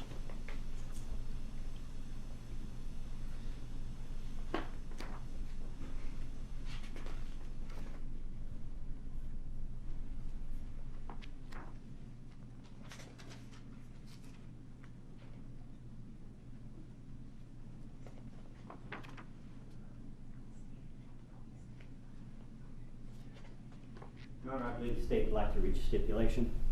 Put it on the record. I believe the stipulation would be that this witness, that Mr. Bryan, in speaking with this witness, never used the word angle or angled. Your Honor, he used that with another investigator. That's correct. Sir? Yeah, I see the block in the corner on these. I just want to object to the state testifying. If it's a, I don't need Mr. Sheffield's permission to make a stipulation. I'm not sure that was the objection. It's not the objection, it's the state stating that. Yeah. Next time, if we're going to stipulate to something, let's go ahead and do that so we have some prior. I'll address that on the record once we have an opportunity to do so. I understand that that's the stipulation of the parties. You can go ahead. Sir, I'm not going to make you read through the rest of that transcript. You're good. Yeah, I see corner and block so far, but I haven't gone all the way through it. There's a lot of witness statements in this case, aren't there? Yeah, I believe so. Fair enough. I'm getting back to an issue that I started earlier and lost my place. Mr. Bryan told you that it was obvious that Mr. Arbery was up to something that day. Did he not? Can you, if you don't mind, could you refer me? Page 20. I previously referenced page 28. Okay. I believe it's page 20.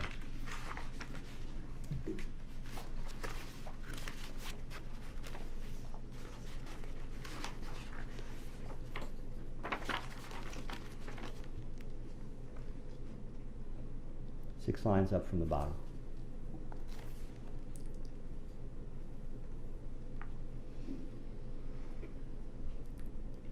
Okay, looks like Mr. William Bryan here says, I mean, if the guy would have stopped, you know what I mean, to find out what was going on, he obviously was up to something. Thank you, sir. No further questions. All right. Thank you, sir. You may step down.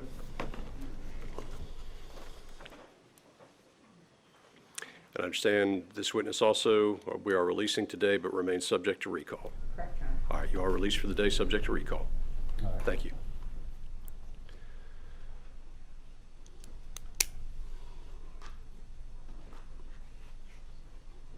Is it that time of the afternoon? We can make it that time. Before we do that, ladies and gentlemen, lawyers, the court, we use words that have a lot of meaning, and I want to explain one to you. In this case, evidence in the form of a stipulation has been introduced. A stipulation is an agreement between the parties concerning some fact or facts which you as the jury are bound to accept as facts during your deliberations. You may give the facts in the stipulations any weight or credibility you determine appropriate in your deliberations.